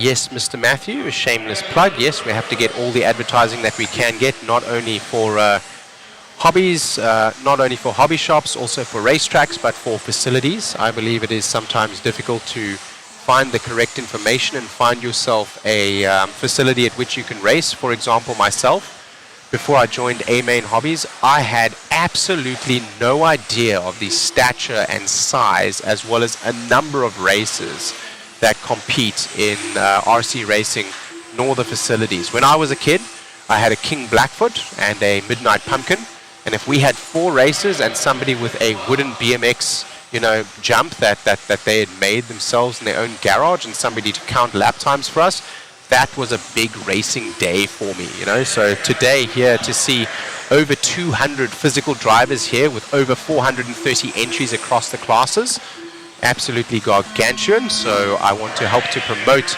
all facilities across America, including the ones that I am associated with and work with. We've also talked about RC1 up in Michigan, Hayden Radio Control Raceway over in Idaho, talking about Hoosier RC HobbyPlex, one of our sponsors here, K&K Hobbies, is close by as well. So just helping to educate all of the viewers wherever you might be on how you can get involved with radio control racing and share the fun. Oh yeah, absolutely, Matthew. You are welcome to poke fun. Absolutely, absolutely. You are welcome to do so. And in fact, I do enjoy it. I enjoy the interaction, whether it's a stab, whether it's, you can be snide, you can make a joke. That's absolutely fine. The only things we won't talk about are those things that they tell you in school we won't talk about, because this is racing. So we won't get into politics, we won't get into religion, we won't get into anything like that, because none of that matters here on the racetrack. The most important thing in RC racing, as we go racing here 1 minute down in our 5-minute main, Nate Sutherland right now out front from Kai Goff, is that we all have fun. We all start this for fun, we all make a lot of friends doing it, and as we get more and more and more involved, many racers and drivers can get involved with simply trying to squeeze out more performance. And as we expect ourselves to get better and keep along with our peers, some get better and have more natural talent than others, and that can become difficult, frustrating, or sometimes aggravating. And I think we all need to keep in mind that this is all about the fun. We are racing toy cars.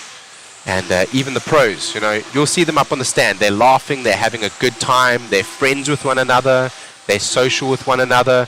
They are rivals on track, but friends off of it. And that is how we should keep this sport.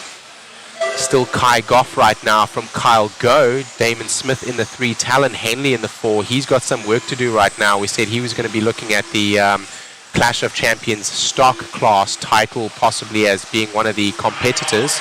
So we are watching them right now. I think that is Kai Goff with Talon Henley right behind him.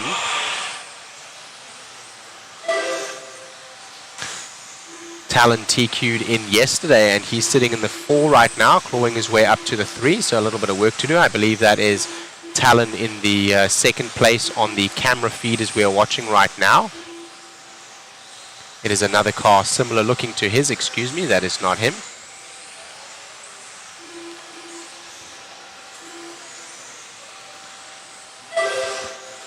Let's follow Talon Henley as he goes across the start-finish. He just took the lead there and clawing his way up, looking for a little bit consistency, and probably was taking time to separate himself from the pack and get some open space to run. He is that yellow buggy with a blue rear and white wheels going onto the start-finish straight away now. He's been clawing his way up and now goes to the lead. He was in the 4, then the 3, then the 1. Kyle go, and he is swapping paint, or swapping, not paint, but swapping times. So if you see Kyle go right now is on a 14.503 pace, and Talon Henley is on a 14.504 pace, so he needs to make up around 0.2 of a second. You see the difference between their times there, and they're going to be swapping. It is a ding-dong battle right now. Whoever is going to make a bobble or a mistake or possibly get stuck in traffic will be the one that will be struggling there to keep the lead. On the top left there we have, that's Talon. That's him actually on the driver's stand, so very relaxed. It is important as an RC driver. Could we pan out just a little bit to keep his arms in focus there? So staying very relaxed, keeping his fingers nice and relaxed, and nice and gentle on the inputs. This is all very important to keep speed through the corners. Some drivers are much more aggressive than that, but it will lend yourself very well. We were talking yesterday about the amount of adrenaline that you will feel, especially being in a position that he's in right now, sandwiched between 2 cars very tightly. I believe that is for position. That is the number 3 ahead of him, and I believe that is Kai Goff that is going to step out of the way. Kai looking to lose as little time as possible, not only on his clock, but also to Talon as he steps out of the way, the faster car going through. Look at how relaxed he stays. Look at how focused he is, but at the same time relaxed he stays. The adrenaline can really get the best of you sometimes. With 15 seconds to go here, they're probably going to get around for 1 or 2 more laps. Talon right now having stretched out a little bit of a lead right now over Kyle Go. You can see their times a 14-lap pace at a 5:03. It's going to get around for 1 more lap, it looks like. And it looks like that might be, yes, it's Kai Goff that is in the 3 spot trying to close up on Talon Henley. He would have to pass him and make up time as well. That's cool that you're showing the inputs. I really like that.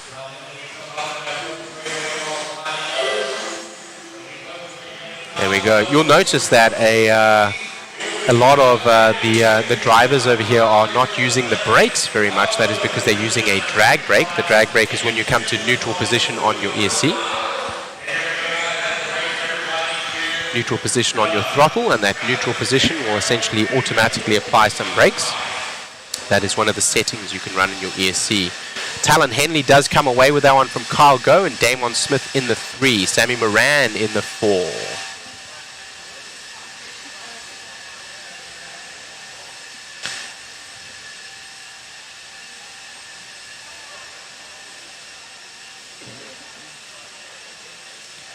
Thank you for the pronunciation help there. Of course, some of these drivers, actually, if we wanted to pronounce Goch correctly, I believe that is a Dutch surname. Goch would be how you would say it, but each person would pronounce that differently. I'm simply reading it from the screen, and the pronunciation of how they would pronounce it themselves is different. Of course, here in America, being an English-speaking nation, we will say go or cough sometimes. Must feel good, man, grabbing that one, and overall TQ for 2-wheel drive. I'm so happy. I'm proud of myself and all the stuff I've gotten done to this car. Me and Michael working very hard on this thing. The team figuring stuff out together, and it really paid off. Congratulations, man. I saw you were grabbing some mod parts back there, kind of figuring out that setup just to be just right for that run. Quicker rotation. I mean, I dropped 0.3 of a second putting your stuff in the car for this race. Unreal, dude. Congratulations on the run, and anybody you want to thank? Everybody. I'm so thankful for all my sponsors, everybody that helps me out. All the names that are on my sponsor shirt, I'm very thankful for everybody. Well, it's just RC HobbyPlex right now, so it'll be another shirt later on. Mom and Dad, most of all. Congratulations, my friend. Great job. Thank you very much. Back to you, Shane, in the booth. So that's Talon Henley, and looking on the right-hand side there, getting a embrace from his father, Mr. Eddie Henley, track director, and also, of course, father to his son, and spending a lot of time. Talon Henley talking to Matthew from Mod Designs there, with the Mods Puck system is one of the products that they provide, and that is in Talon Henley's car, saying that he shaved 0.3 of a second per lap time just putting that in. How he did that is essentially by allowing the puck system. It has a plastic little bit that binds with the outdrive and allows for a more responsive drivetrain, and also the axles as well as drive shafts themselves are lighter by 30 to 40%, allowing for less rotational mass and thus more performance from the same motor to go into the wheels than ever before. And that was able to shave him down 0.3 of a second, and thus putting him in contention and winning that one out. If you subtract from his 14-lap pace, 0.3 seconds, that may have put him down in around about the third spot. And Talon Henley right now taking the TQ in this as well as Q2 in Q1 earlier, so that will put him in a commanding position for Q3, maybe even could take a hiatus and still qualify high enough for the A-main TQ spot. We go now over to the two-wheel drive mod buggy heat number 1 of 3, brought to you by SXT as they go over the SXT double. SXT traction compounds, one of the chosen traction compounds here at Hoosier RC HobbyPlex. SXT Max Traction as well as SXT Baja compound seems to be the two that most are using in the pits for this particular race. Coverage brought to you by JConcepts. JConcepts Smoothie 2s in silver with the Dirt Tech inserts being one of the tires of choice of many of the drivers here. And then the live timing brought to you by RCGT let's see over here, it is RC Garage. So go to rcgarage.info and claim your RC profile. Heat number 1 of 3 here as we get started. It says 5 on the clock, but I expect that clock to update in just a second, and there it goes to 3:41. Great system and timing here from Mod Live Media. Thank you very much to Matthew Olson. He is behind the scenes today, making the broadcast look good. You're here with commentator Shane Mouton from A-Main Hobbies. And we are racing at Hoosier RC HobbyPlex at New Albany, Indiana in United States of America. A little bit of a drag race down the back there. That car in second place had a little bit of motor on Colin Miles. Colin Miles, our current leader. He is the white buggy with the white wheels and clear wing. Coming over the Hobby Wing triple now. A little bit of a whip there. Very nicely done. These are mod buggies. I am surprised they're not tripling at that point over there, as they should have enough battery as well as power and traction. Although some of these drivers maybe are in the lower heats or dialing down, as we mentioned, in their ESC and also in their transmitter in terms of the power delivery. So what I'm referring to there is maybe they've dialed it down in order to make the car a little bit more manageable. And sometimes going for that triple, although it would be faster than a double single line, there is a high risk and little reward. The risk being that if you crash, you will need to be marshaled and you will lose seconds, and the reward being 0.1, 0.2 of a second per lap time that you may gain. So again, there is a high risk and low reward.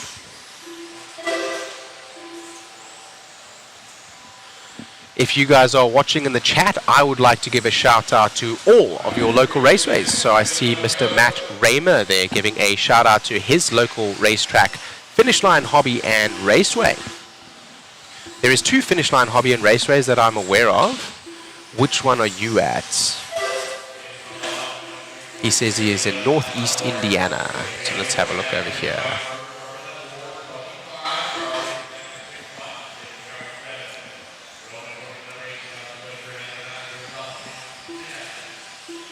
Finish Line Raceway and Hobby Shop, Mr. Chad Howell, a motorsport enthusiast.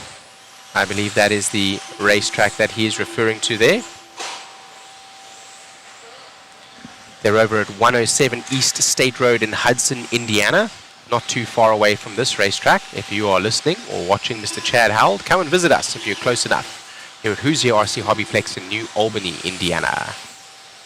Still Colin Miles out front right now from Billy Hayden from Kurt Wegner. Kurt Wegner's in one of those B7s. Wenger, thank you. So is Billy Hayden, so 2 B7s in this run, and the other team associated drivers are probably in B6.4s. We do see a number of X-ray drivers as well as Schumacher in good attendance around here also. 35 seconds left on the clock right now. That clock brought to you by RCGT. Coverage brought to you by JConcepts. This rate brought to you by SXT, chosen traction compound here at Hoosier RC HobbyPlex.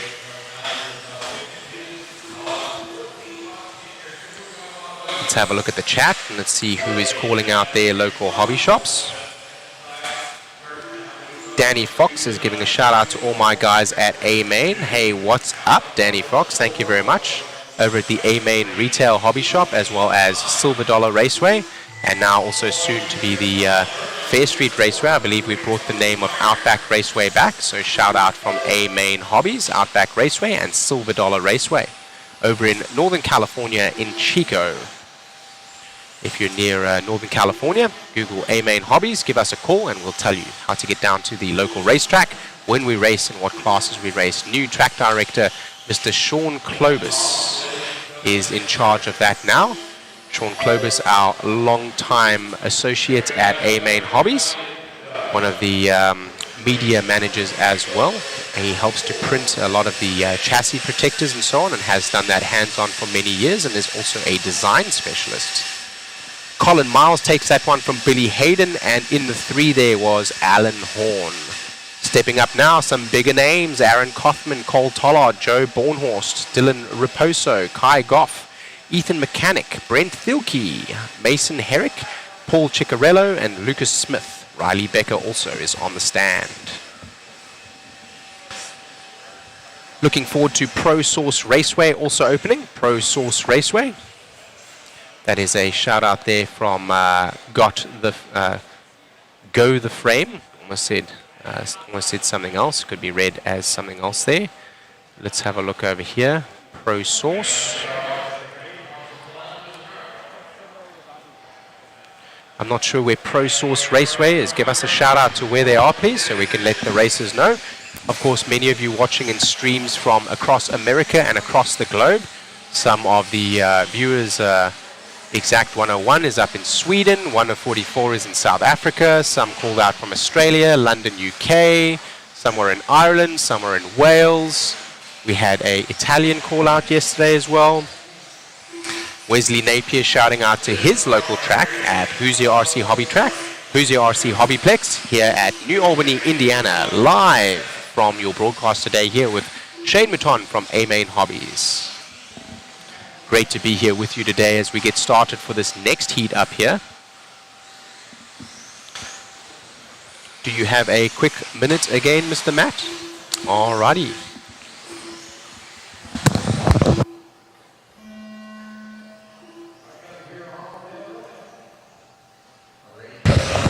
Hello guys, back on it again with you here. Kaufman in that TLR looking to do some work.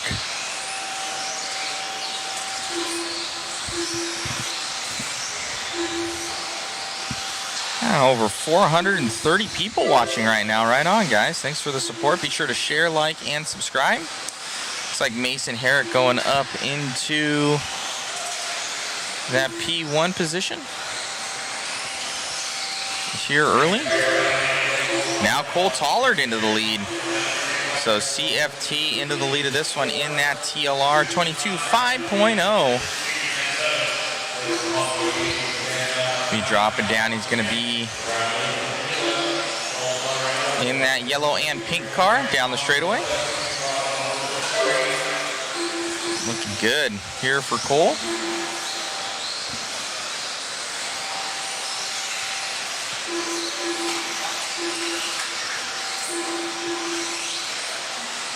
Up and over the triple. A little bit of whip action there for him. Cole Tollard. Jay Smith, what's happening, my man?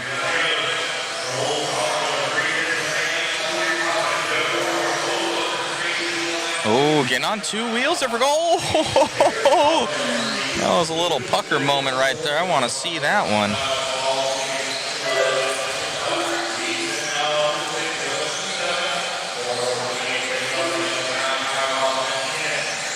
Look worse on from my angle. He definitely tiptoed that thing. We'll go to an instant replay right now. Check out that tiptoe that Cole Tollard had. Comes down on that right-hand side. This car just lands like a cap. It comes over, and it looked like he almost collided with him, but he didn't. All right, back on it again.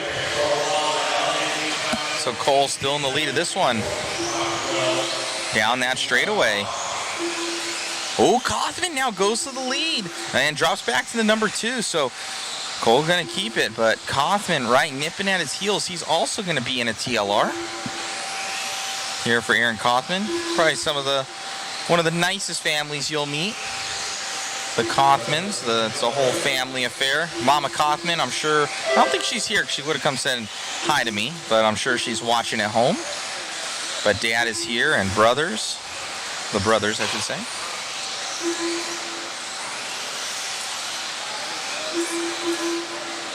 Andrew and Aaron. Kevin, we are really enjoying the coverage, watching from Lansing, Michigan, I believe that is, and finishing my first e-buggy build. Right on, man. Thank you guys for tuning in. What's up from New Zealand, from Grizzly RC? Track looks extra sticky. It's sticky, man. It's like a drag strip out there. Your feet almost stick to it.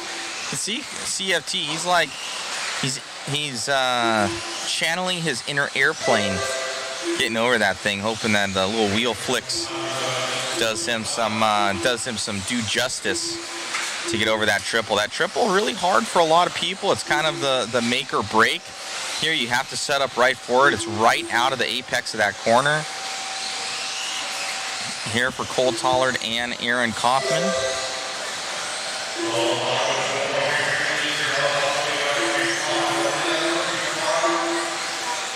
Let's see if I can find Cole up on the stand. There he is. So Cole Tollard, your leader. Let's check out those inputs from our friend right there. So there is Cole Tollard in that top left-hand screen. Let's check out those inputs on his controller. This is in live. So he comes up over that double, down that straightaway, full noodle right there. So he's got a pretty good grip on the trigger. Usually my tip of my fingers on the trigger. He's running that M17, it looks to be. Dropping down here for Cole through the triple. Ooh, you can see him and get on it. And down the straightaway. Cole Tollard on the move. TLR, JConcepts, Hobby Wing, a ProTech, A-Main Hobbies. That's what's on his shirt at least. As time expires here for CFT as he comes through that triple section. Small subtle inputs there from Cole down that straightaway.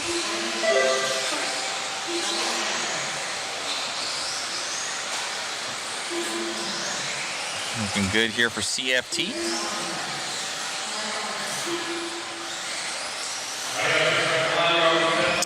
I'll put up that waffle link for you guys here. You can win a brand new B7, a B7.2 carpet as well, B40 37, and then also a YZ2 DTM3. We got a bunch of stuff. I think we might be throwing a Hobby Wing motor in there too, so it's going to be pretty sweet.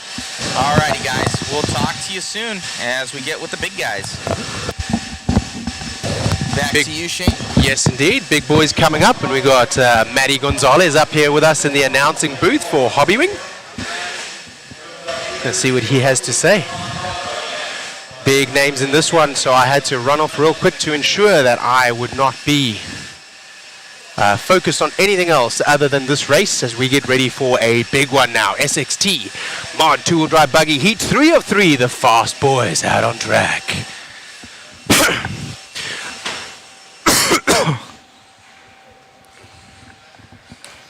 Excuse me for coughing.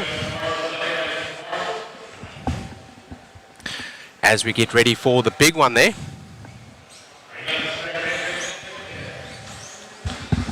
Apologies for that camera up in the top left. I'm not sure what that is showing us, but it is there for now. We will leave that for the time being. We're getting ready for the big boys here. Right now is going to be Dakota Fend, Tom Rinderknecht. I keep butchering his name, and I did apologize to him Rinderknecht, there we go, yes, Rinderknecht. So I think I said Kinder Egg at one stage yesterday. I did apologize to him personally, and I seem to be stumbling over his name substantially, so I apologize. And he said, you know what, don't worry about it, and if anyone gives you a hard time, tell them to leave you alone. So, what a nice guy he is, yeah. All of these guys, you know, very personable. Dakota Fend, Tom, Davey Barter, Tady Sontag, Chase Lemonew, Spencer Rivkin, Dustin Evans, Brock Champlin, Ryan Cavallari, Aiden Horn, Gavin Vashina. What a bunch of nice guys. They're the fast guys and definitely the hardest of rivals on track. As we get going here, we follow Spencer Rivkin around. Spencer Rivkin in that team associated B7, powered by his Hobbywing powertrain and battery power from ProTech RC, servo from ProTech RC, a higher level of performance available at your local hobby shop. That is a lap as we go around now over the JConcepts kicker, the SXT double over the DRC roller into the ProTech upside. We're going to follow now with, I'm not sure who, we are repanning as we go up onto the ProTech upside, Phantom downside, Proline S's Exalt Soapbox into the Hobbywing triple. Are they tripling? Yes, they are, and he's just making that, whoever that driver was over the team associated double. We're dropping back now. It looks like that is Dakota Fend. On camera, that does look like pink, but I can assure you that is orange in the front of his buggy and purple rear with yellow wheels. Dakota Fend in the TLR over the JConcepts roller, SXT double into the DRC roller, ProTech upside, Phantom downside. Let's go for a lap with the man right now that is in front. It looks like Dakota Fend from Aiden Horn, from Davey Barter, from Brock Champlin, from Spencer Rivkin in the 5. All of these going faster than the last heat and expecting to do so. Many of the pros in this particular heat.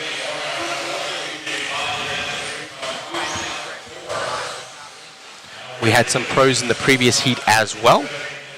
So lots of big names here in the two-wheel drive mod class. Brought to you by SXT. 1 minute 30 down over here with 3 minutes 30 to go. Fenn still out front right now from Barter. Barter is only about 2 seconds back. Aiden Horn is in the 3, Rivkin in the 4. It's very close between the 2, 3, and 4 drivers right now. They're all on a 5:12 lap pace with 14 laps on their belts by the end of the race, by the looks of it right now, with the average timing and scoring showing that. You can keep an eye on the left-hand side there. Chase Lemieux now stepping up into the 4 spot right there.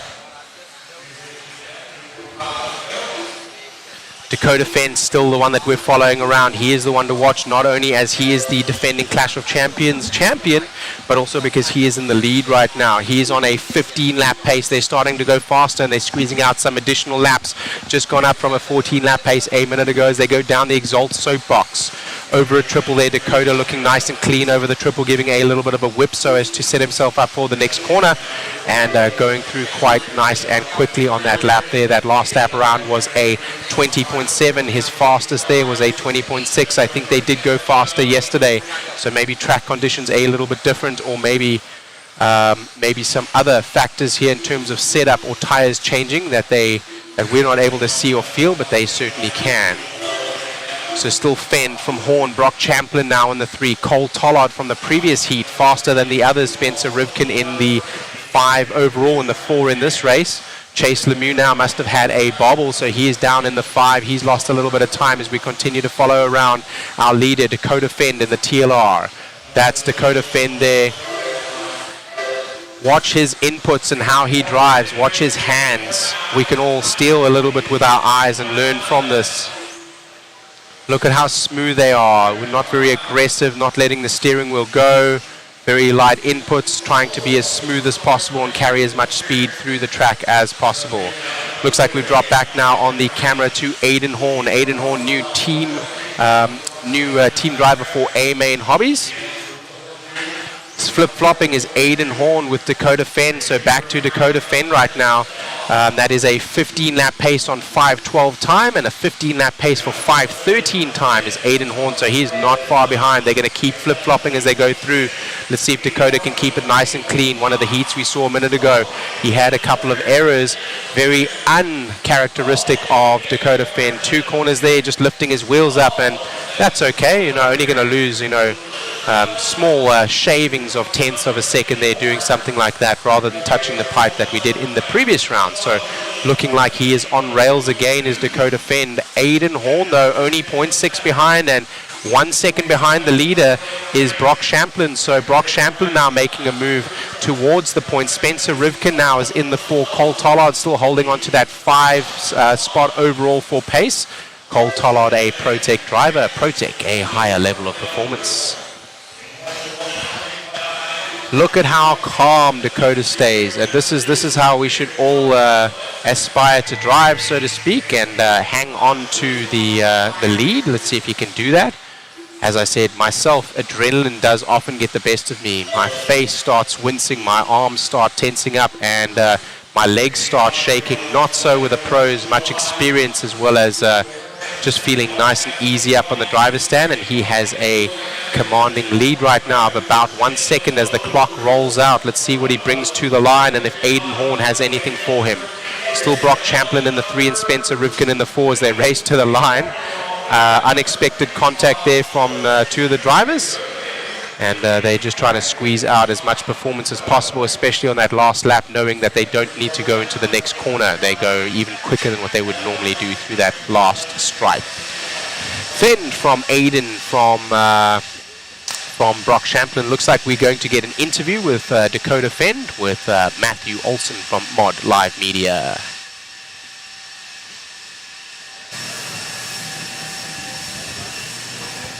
Fenn is behind you. On your right, yes, he's over there. Here comes Dakota now.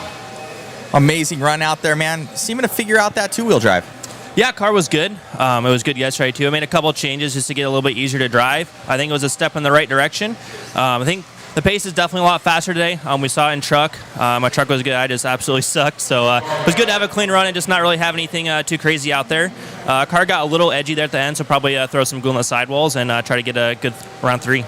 Right on, man. Couple TQs for you in the classes. Congratulations. Best of luck in, now 4-wheel drive. Cool, thank you. Great job. Let's go back to our chat over here. We want to say hi to some of our viewers. Gizzy RC, hello from New Zealand. Thank you very much, Steve Downey, for replying. I think he was replying to where Pro Source RC is. That is a new track coming up out of Orlando, Florida, I believe. I'll be down there at the end of the month. So if you're listening, Pro Source, send me an email or give me a call at A-Main. I'd like to come and see your track and see what you guys are all about. Smash that like button if you are... it's in Indianapolis, excuse me, in Indianapolis. So Orlando, Florida is where Steve Downey is, not where the track is. So shout out to him as well.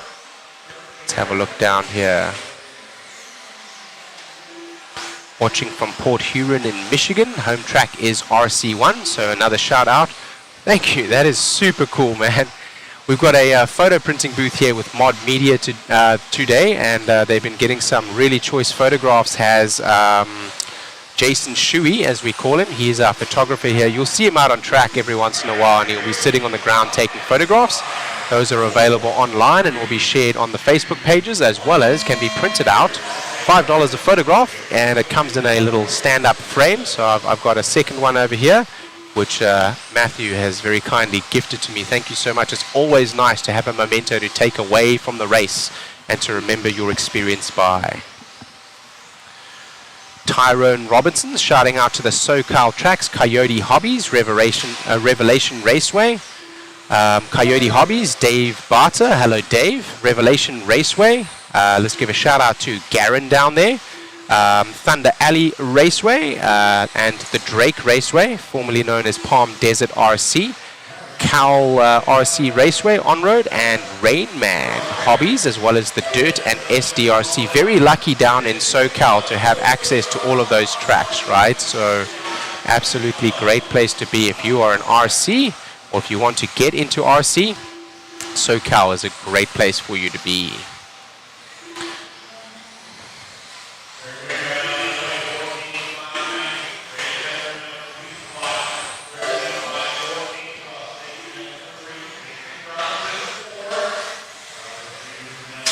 Let's have a look down over here. RC Octane here in the UK yesterday. That is a store up there, it sounds like. It says that they will be receiving pre-orders on the B7. Talk to your local hobby shop if you are looking to get a team-associated B7. And if you don't have a local hobby shop and would like to order online, available from amainhobbies.com, www.amainhobbies for all your RC needs. The B7, all the talk, all the rage at this particular event. 7 of them on track, and those with the weapon of choice, the B7, are doing very well with him here at the event so far, but not enough so far to dethrone Dakota Friend, the defending champion of Clash of Champions in his TLR. Currently, he has had just enough performance out and over the B7 drivers so far to keep his experience, his well-tuned and experienced driving style out front, and so far it is looking like he may be able to maintain his overall title, but that remains to be seen as we go to the mains tomorrow. A lot can happen before then. One of the B7s out on track right now, Kurt Wenger. Kurt Wenger is in the lead. I believe we're following Kurt Wenger there with the silver body with the black rear and yellow wheels as he goes across the line. The other drivers diving out of the way of their leader, allowing the faster driver by as he goes over the DRC roller up onto the ProTech tabletop and the Phantom downside into the Proline S's. Kurt Wenger driving one of the team-associated B7s, and right now fastest in this particular heat. B7 4.2, this is four-wheel drive. Kurt Wenger is driving one of the B7s in two-wheel drive, but excuse me for misspeaking, this is four-wheel drive. I had missed that as we had been running two-wheel drive a couple of minutes ago. This is 40 Plus Mod four-wheel drive buggy, heat number 1 of 3, brought to you by Phantom. Right now, Wenger from Hester, from Grimes, from Tate, from Botella. Stevens in the 6, Krull in the 7, Palfrey in the 8, Evans in the 9, Colon in the 10, Mulatto in the 11, and no Eddie Henley. Eddie Henley taking time to look after the track and the facility rather than race, although he is entered, and I believe he will go into the mains just to have some fun. We will see tomorrow. It remains to be seen if he will make it onto the track or if he will focus solely on the track maintenance and repair and treatment. Still Kurt Wenger out front right now. Kurt Wenger is that buggy with the yellow wheels that we are following as he goes over the team-associated double in his team-associated B7 4.2. That will be one of the kits that we will be giving away, as well as one of the kits, the B7, which is the two-wheel drive buggy here with the waffle from Mod Live Media. The link should be up in the chat somewhere. If you'd like to get involved, you can buy as many tickets as possible. It's $20 per ticket. The draw will be live on Sunday, so definitely have a look in the chat if you would like to get a hold of that. That includes free shipping for any prize that you win anywhere in the world. So even 1 of 44, you in South Africa, you can get some free shipping. That's definitely a very sweet ticket if you want to join there for $20.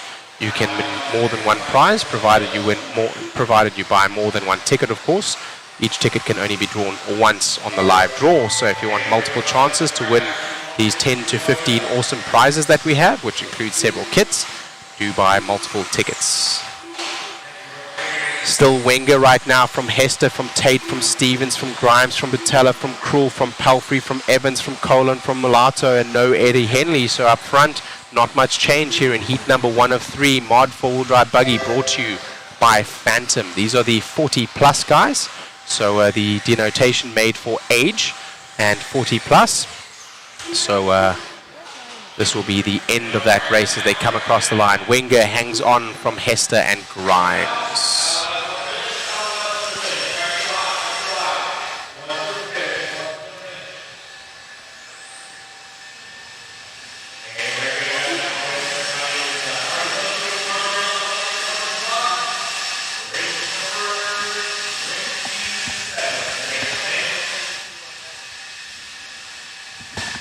There is the waffle that has been just tagged in the chat again, so if you'd like to join us, that is what I'm talking about. X-Tech 101. See that magenta body with the black windows and yellow wheels? Go with the driver and the exact one on the track. So I will say, I'm calling what you guys can see here, but orange looks red. Sometimes the orange even looks pink or purple. So the color registration, as we squeeze out the best light that we can here from these LED lights and our cameraman and a bit of color hue to improve the broadcast for you. The color registration not exact, but I'm calling what you are seeing on your screen for the viewers rather than what is in real life, so that you're able to follow a little bit better. So do excuse me if I misspeak in terms of what reality sees as the color, or if you know the pros driving colors and so on. Then you'll know that Dakota Fen, for example, has a orange front, not a pink front, and a purple rear. It looks like it's pink and purple in the feed. Just getting you guys the best coverage possible, and I will be calling what I see on the camera rather than what I see in real life, so that you are able to follow along better at home.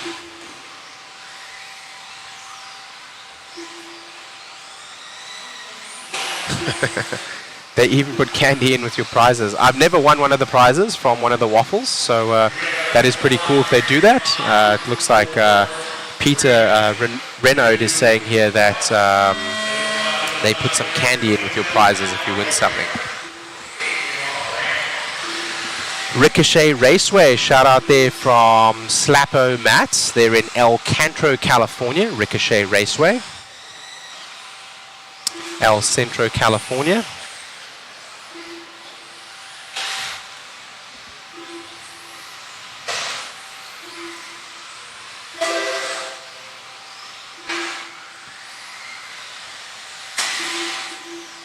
That is Mr. David Kendall that runs that one. They're at 955 North Imperial Avenue in El Centro, California. So if you'd like to give them a shout, and if you're local to them, go and check out that local track. Right now, getting racing underway here. First couple of laps going down. One lap down for our leader, Aaron Rowley, as he goes across the start-finish straight there. I believe Aaron Rowley is that yellow buggy with the orange rear, white in the center and white wheels. He's in the Proline Estes, dropping on the Exalt Soap. Oh, onto and over a buggy. Not wanting to wait for a chance to get through, he drives over his rival. Sure, that was a mistake. Didn't mean to do that. But sometimes as you are trying to squeeze out as much performance as possible, that may happen. Right behind him and battling for time is Aaron Rowley. So if Aaron Rowley, takes a little bit of a roll there. So I was going to say it's going to get exciting here as Aaron Rowley was right behind him.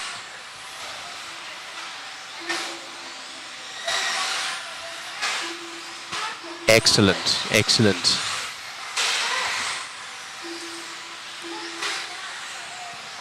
What is the food truck here at the local track called? I hear a call. All right, and we're going to find out from that, and we'll give them a shout out. It's getting on to lunchtime here. So it is getting on to lunchtime here at Hoosier RC HobbyPlex. Local time is 12:24 Eastern Standard Time here in New Albany, Indiana, Clash of Champions 2024. Hoosier RC HobbyPlex is the racetrack we are at.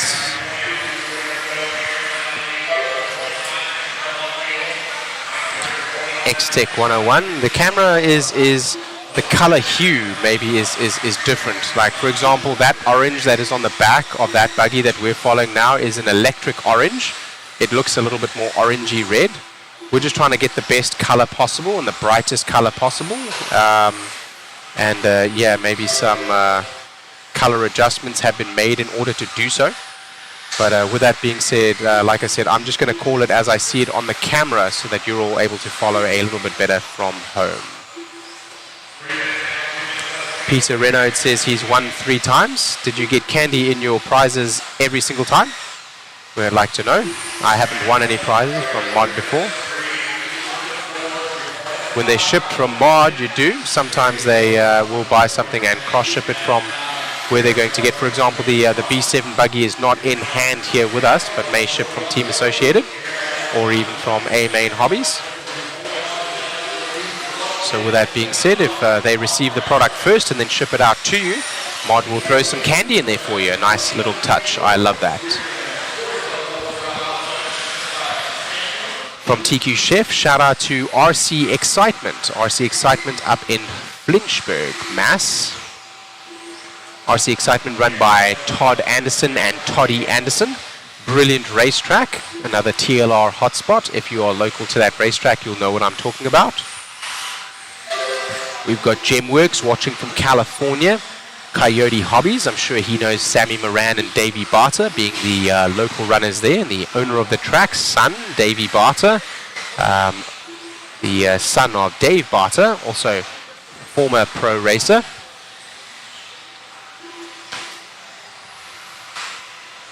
Hello, CH Town Cuz from Loves Park, Illinois, installing a Hobbywing Max 6 and G2 as I watch. Love the stream. Big ups to Hobbytown in Loves Park, Illinois.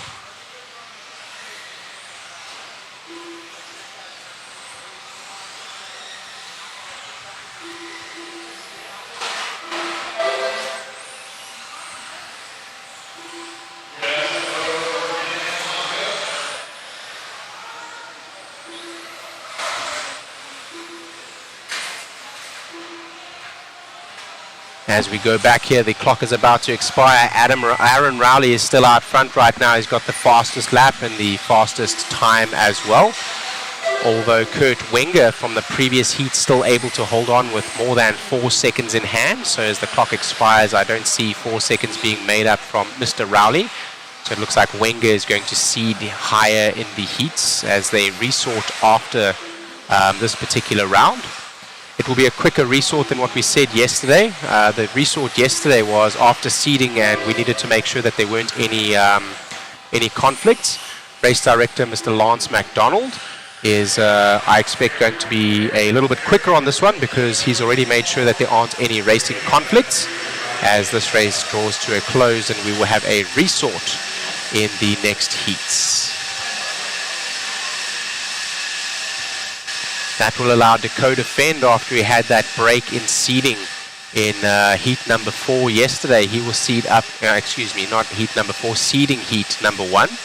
And yesterday and today, doing very well in that 4-wheel drive class. He took the TQ in his heat number 1 of 3 yesterday, normally with the slower drivers, as we explained, the slower seeds, but with less cars on the track, only 8 of them. And with those drivers getting out of his way, essentially had a clear track to run and put down a TQ pace for that class. So that, along with the run that we will see today, will sort him up probably into the heat 3 of 3, which would be equivalent to the A main. I'm sure we're going to see Dakota's Fend 4-wheel drive buggy there coming up into that heat.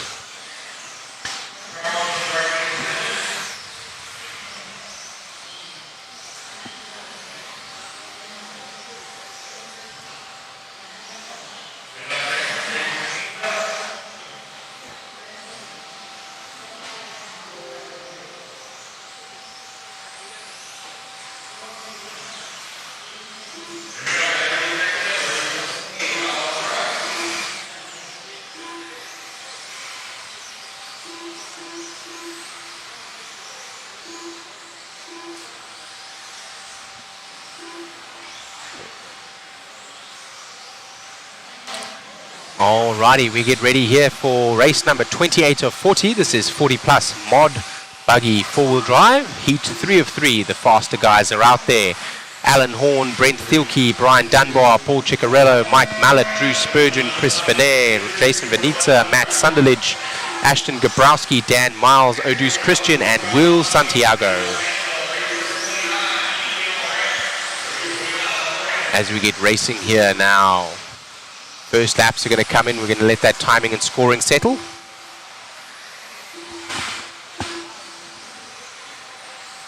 Mr. Mark Patterson, excuse me if I misspoke on Spencer's servos. I'm just double checking that right now. I know he's on the ProTech team, so definitely running ProTech batteries. I may have misspoken on the servos. Thank you for pointing that out. I'll double check that in just a couple of minutes. I'm on his page right now trying to have a look. I know that that changes from time to time, and as we go into 2024, I'm not sure if that is still so, but definitely running with ProTech Power as his batteries. ProTech RC, a higher level of performance. Available from your local hobby shop.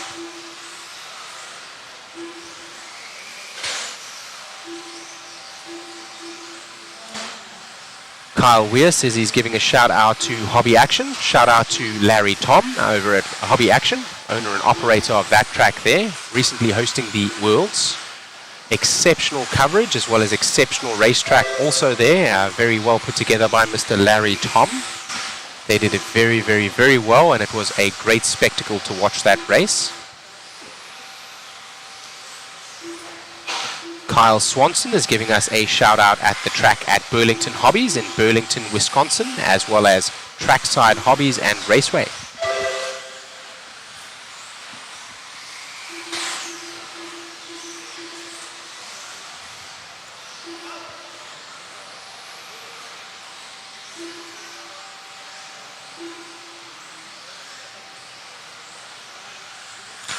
Trackside Hobbies, let's give a shout out to Jamie Tennies.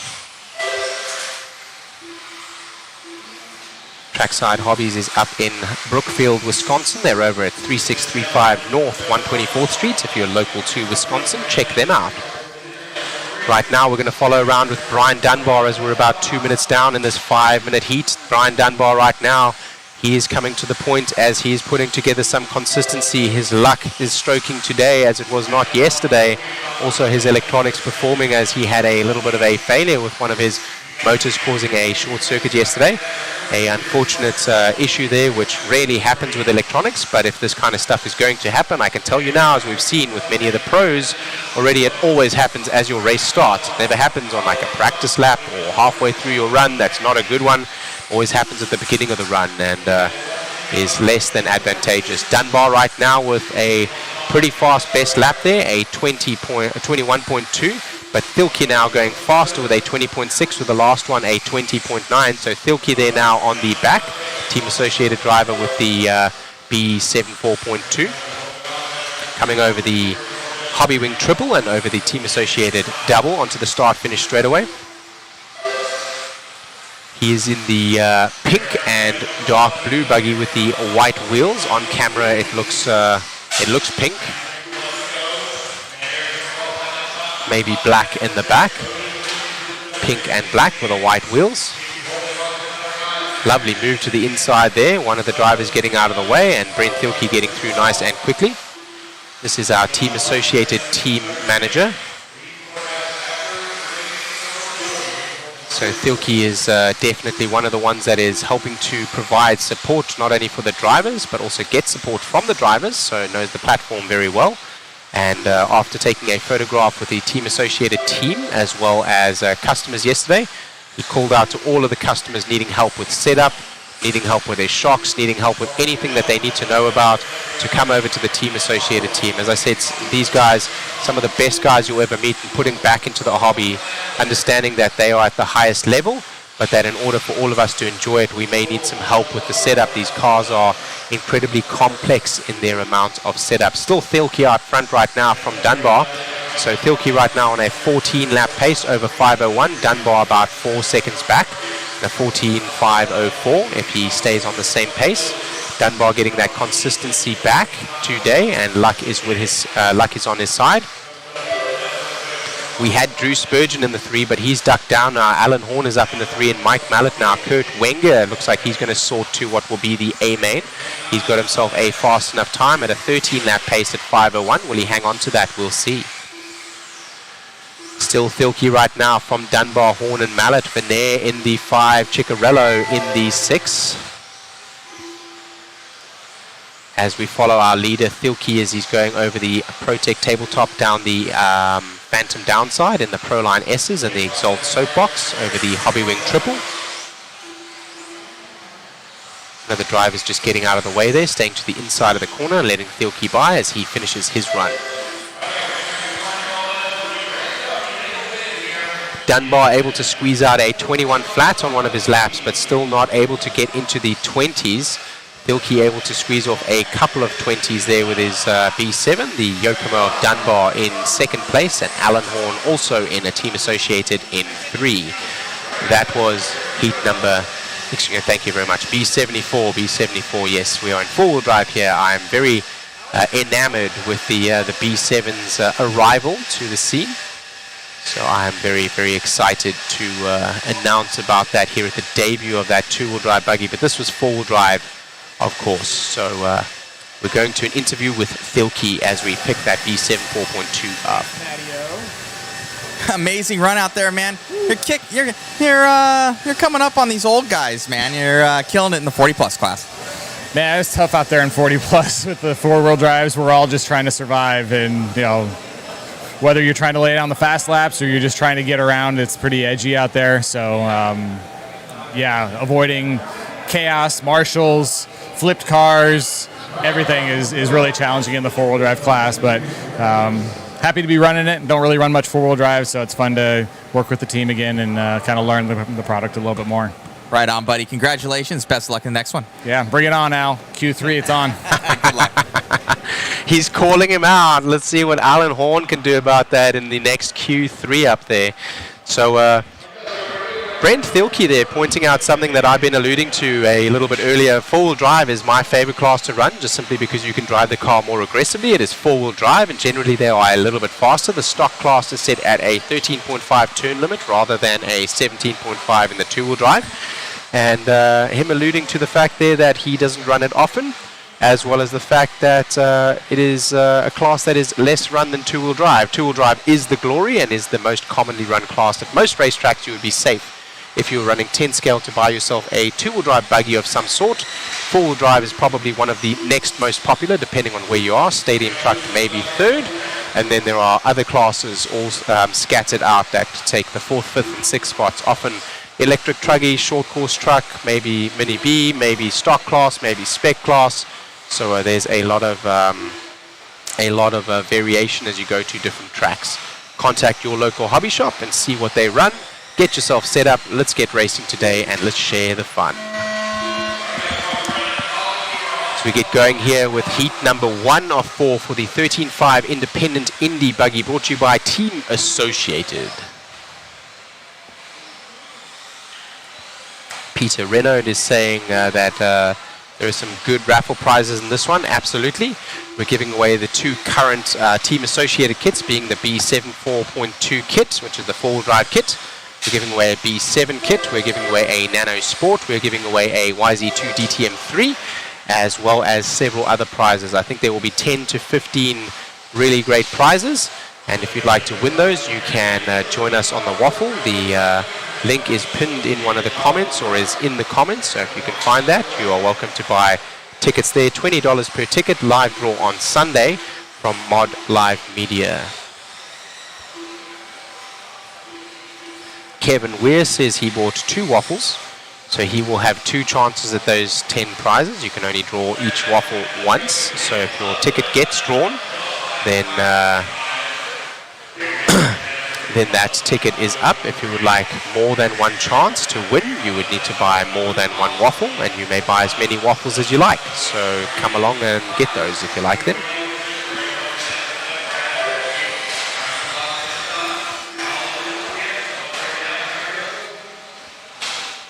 JFT Custom says he got some sour twist candy in his prize that he won. And X-Tech is referring to the yellow and pink that we see on Dakota's car in the camera, although it is really yellow and orange. I can assure you, just the camera hue is picking that up as yellow and pink. So we do apologize for the colors, but I will call it as I see it on the screen so that you're able to follow a little bit better rather than what I see in real life, which will make it a little bit confusing for you. We have 2 minutes down here, and right now Tim Sutherland from Mitch Cantrell from Derek Eldridge. That's your order right now as we sit in 1, 2, and 3. This is Team Associated 13.5 four-wheel drive independent buggy heat number 1 of 4. Tim Sutherland, I believe, is the gentleman that just went across the stripe there, going over the left-hand side of the track, getting a little bit squirrely. That buggy is yellow with white center and a blue rear and a yellow wheels, clear wing. As he goes over the hobby wing triple, he's going to double and single over that one. He's going to need to dodge a car. He does there over the Team Associated double onto the start-finish straight away. Currently on a 12-lap pace. He and Mitch Cantrell, the only ones on a 12-lap pace currently. The rest of the field, Derek Eldridge, Greg Pelfrey, Colin Walter, all on a 11-lap pace. 2 minutes left in this one, so just past halfway now. Your live coverage here with Shane Mouton from A-Main Hobbies on the mic from your Clash of Champions here at New Albany, Indiana, United States of America. Hoosier RC HobbyPlex is the racetrack. We go over the JConcepts roller, the SXT double, the DRC kicker, the ProTech tabletop down the Phantom downside, the Proline S's, the Exalt soapbox. Let's take a moment to thank our sponsors. Some of them I don't see on the features, or they are on the features and we are not calling them, so let's take a minute to thank our sponsors. Team Associated, ProTech RC, SXT, DRC, TDK, Exalt, TLR, Phantom Racing, Hobbywing, Motif, One Up Racing, DBR, R1 Works, Vision Racing, Factory Tracks Racing, K&K Hobbies, Mod, Live Media, Boom Graphics, and Proline. Thank you all for sponsoring this event. Thank you all for putting back into the hobby. Thank you all for providing the products that you do. As we have 1 minute left in this one, Mitch Cantrell now comes to the point. Looks like Tim Sutherland had a little bit of a rough lap as we're reading off the sponsors there. So Tim Sutherland now to the point. Mitch Cantrell now to the point. Sutherland now dropping down to the 2. Eldridge still in the 3. Krull in the 4. Colin Walter in the 5. Pelfrey in the 6, Ritchie in the 7, Colon in the 8, McGlasson in the 9, and Evans in the 10. That's a battle for position right there. Giving it up, Mitch Cantrell coming through, and Sutherland actually getting out of the way, realizing that he had probably relinquished the lead. So that's going to be Cantrell that we're watching in the back there now with the green buggy and the yellow wheels, clear wing, as he goes over the hobby wing triple into the Team Associated double and onto the start-finish straight away. Not much time left in this one, and with that mistake that Sutherland just made on the previous lap, he's got to watch his back bumper for Eldridge. Eldridge is not far behind, maybe about 20 seconds, but when you get marshaled, you can lose quite a bit of time. Let's see if he's able to hang on to the 2 spot as we bring this race to a close. This is the qualifier number 2. Today we will run qualifier number 2 and qualifier number 3 and some of the mains. We will be here for 12 to 14 hours of broadcast time. Thank you for joining us here with Mod Live Media. Shane Mouton from A-Main Hobbies on the mic.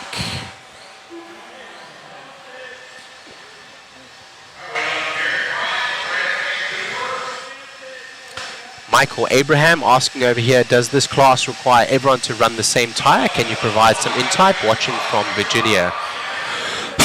No, it does not require them all to run the same tire, although many of the drivers have selected the same tire, being the JConcepts Smoothie 2 tire in silver compound with the grey Durtec inserts.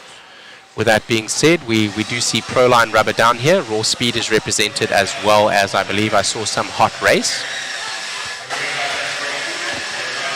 Some of the tires, such as the Hot Race, I believe the guys are taking a barcode style tire and sanding them down to make them slick. All of the tires that the gentlemen are using to race on are slicks, and they are using traction compounds. We've been talking about different traction compounds. Traction compound that is in use here most popularly is SXT Baja, or maybe SXT 3.0 Max Traction. One of our other sponsors I've also seen in the pits, TDK. TDK makes a safe, non-toxic, biodegradable source. So theirs will be more of a tack. Some of them are solvents, like the other sources that we used in the past for on-road, like Paragon. Those are definitely solvents where they break the tire down, thus softening the tire and giving you more grip. And some of the tack tire sources are sort of like pouring soda on a bar floor waiting for it to dry. They add a level of material to the surface and thus provide more grip by being tacky themselves and being sticky. Happy to help you out, Mr. Abraham. If you are watching in the chat, I would love to hear from you if you have any questions. If you are near a local hobby shop or a local racetrack and you'd like to give a shout out to them, please do so. I'll read it out on the mic as well. I would like to help to promote all of the local racetracks, all of the local hobby shops, and help everyone to get into the hobby. Many of the viewers here in the United States of America, and we are very lucky to have access to a lot of facilities as we get started here with the warm-ups now for heat number 2 of 4 in the team-associated 13.5 four-wheel drive independent buggy. Independent buggy, drivers without sponsors. Expert buggy will be drivers with the skill level to be able to step up, or with drivers with sponsors. And mod buggy will be drivers with the skill level to handle a mod buggy, or those with sponsors as well. Of course, the pros, many race in mod, as that is the fastest way that you can get around the track. And as such, many of the pros are racing in the mod class as we get started here with heat number 2 of 4 and 13.5 four-wheel drive independent buggy from Clash of Champions 2024. That is a very good question. We've had some contention here as to what some of the sauces are made out of. We have had some contention also out of whether or not some of the sauces are in fact carcinogens. Of course, no studies have been done and nothing's been proven, but it is expected that some of these solvents can be quite harsh, and many of them read on the label as being flammable or recommending that you wear a mask when using them. Of course, we as RC users choose not to wear a mask, as I don't when I use tire sauce, but I could certainly see with some of the solvent tire sauces that they can be abrasive not only on the tire but also in terms of fumes. One of the racers here calling out Go the Friend is saying he'd like to see the MSDS sheets for some of the products. I believe those may be available from the manufacturer, and of course they will be posted with warnings on the back. So with that being said, it is your choice what you use as a traction compound. Some tracks will denote that they use specific traction compounds so as to have the same traction compound build up in the track and not become counterintuitive. Some traction compounds, when mixed with others, will cause your tires to be slick because they work differently. So some will have a spec tire compound, some allow anything. This track allows anything for you to use, so it is your choice to use what you wish. Right now it looks like Kane Humes right now on his 4th lap as he's coming across the start-finish stripe there, taking a little bit of pipe. That is a holographic style body, so it's going to look purple and green, and with the white wheels and a clear wing.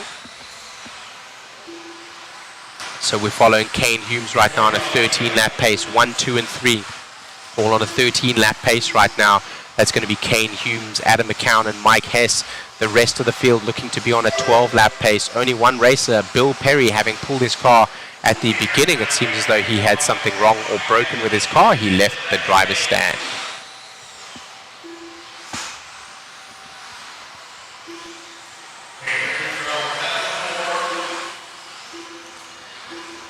Daryl Hawkins, I would tend to agree with you, and we have discussed how racers will often choose performance over anything else, and whether that be a detriment to your wallet, whether that be a detriment sometimes to your health, whether that be a detriment in any way, which or form, we are looking for any way to squeeze out the performance that we can. Many of these sources are safe to use and are non-toxic, and those are the tack style sources, the solvent sources. If you choose to use those, maybe a little bit more abrasive. And Daryl Dawkins pointing out that winning races is more important than your health. Source it up.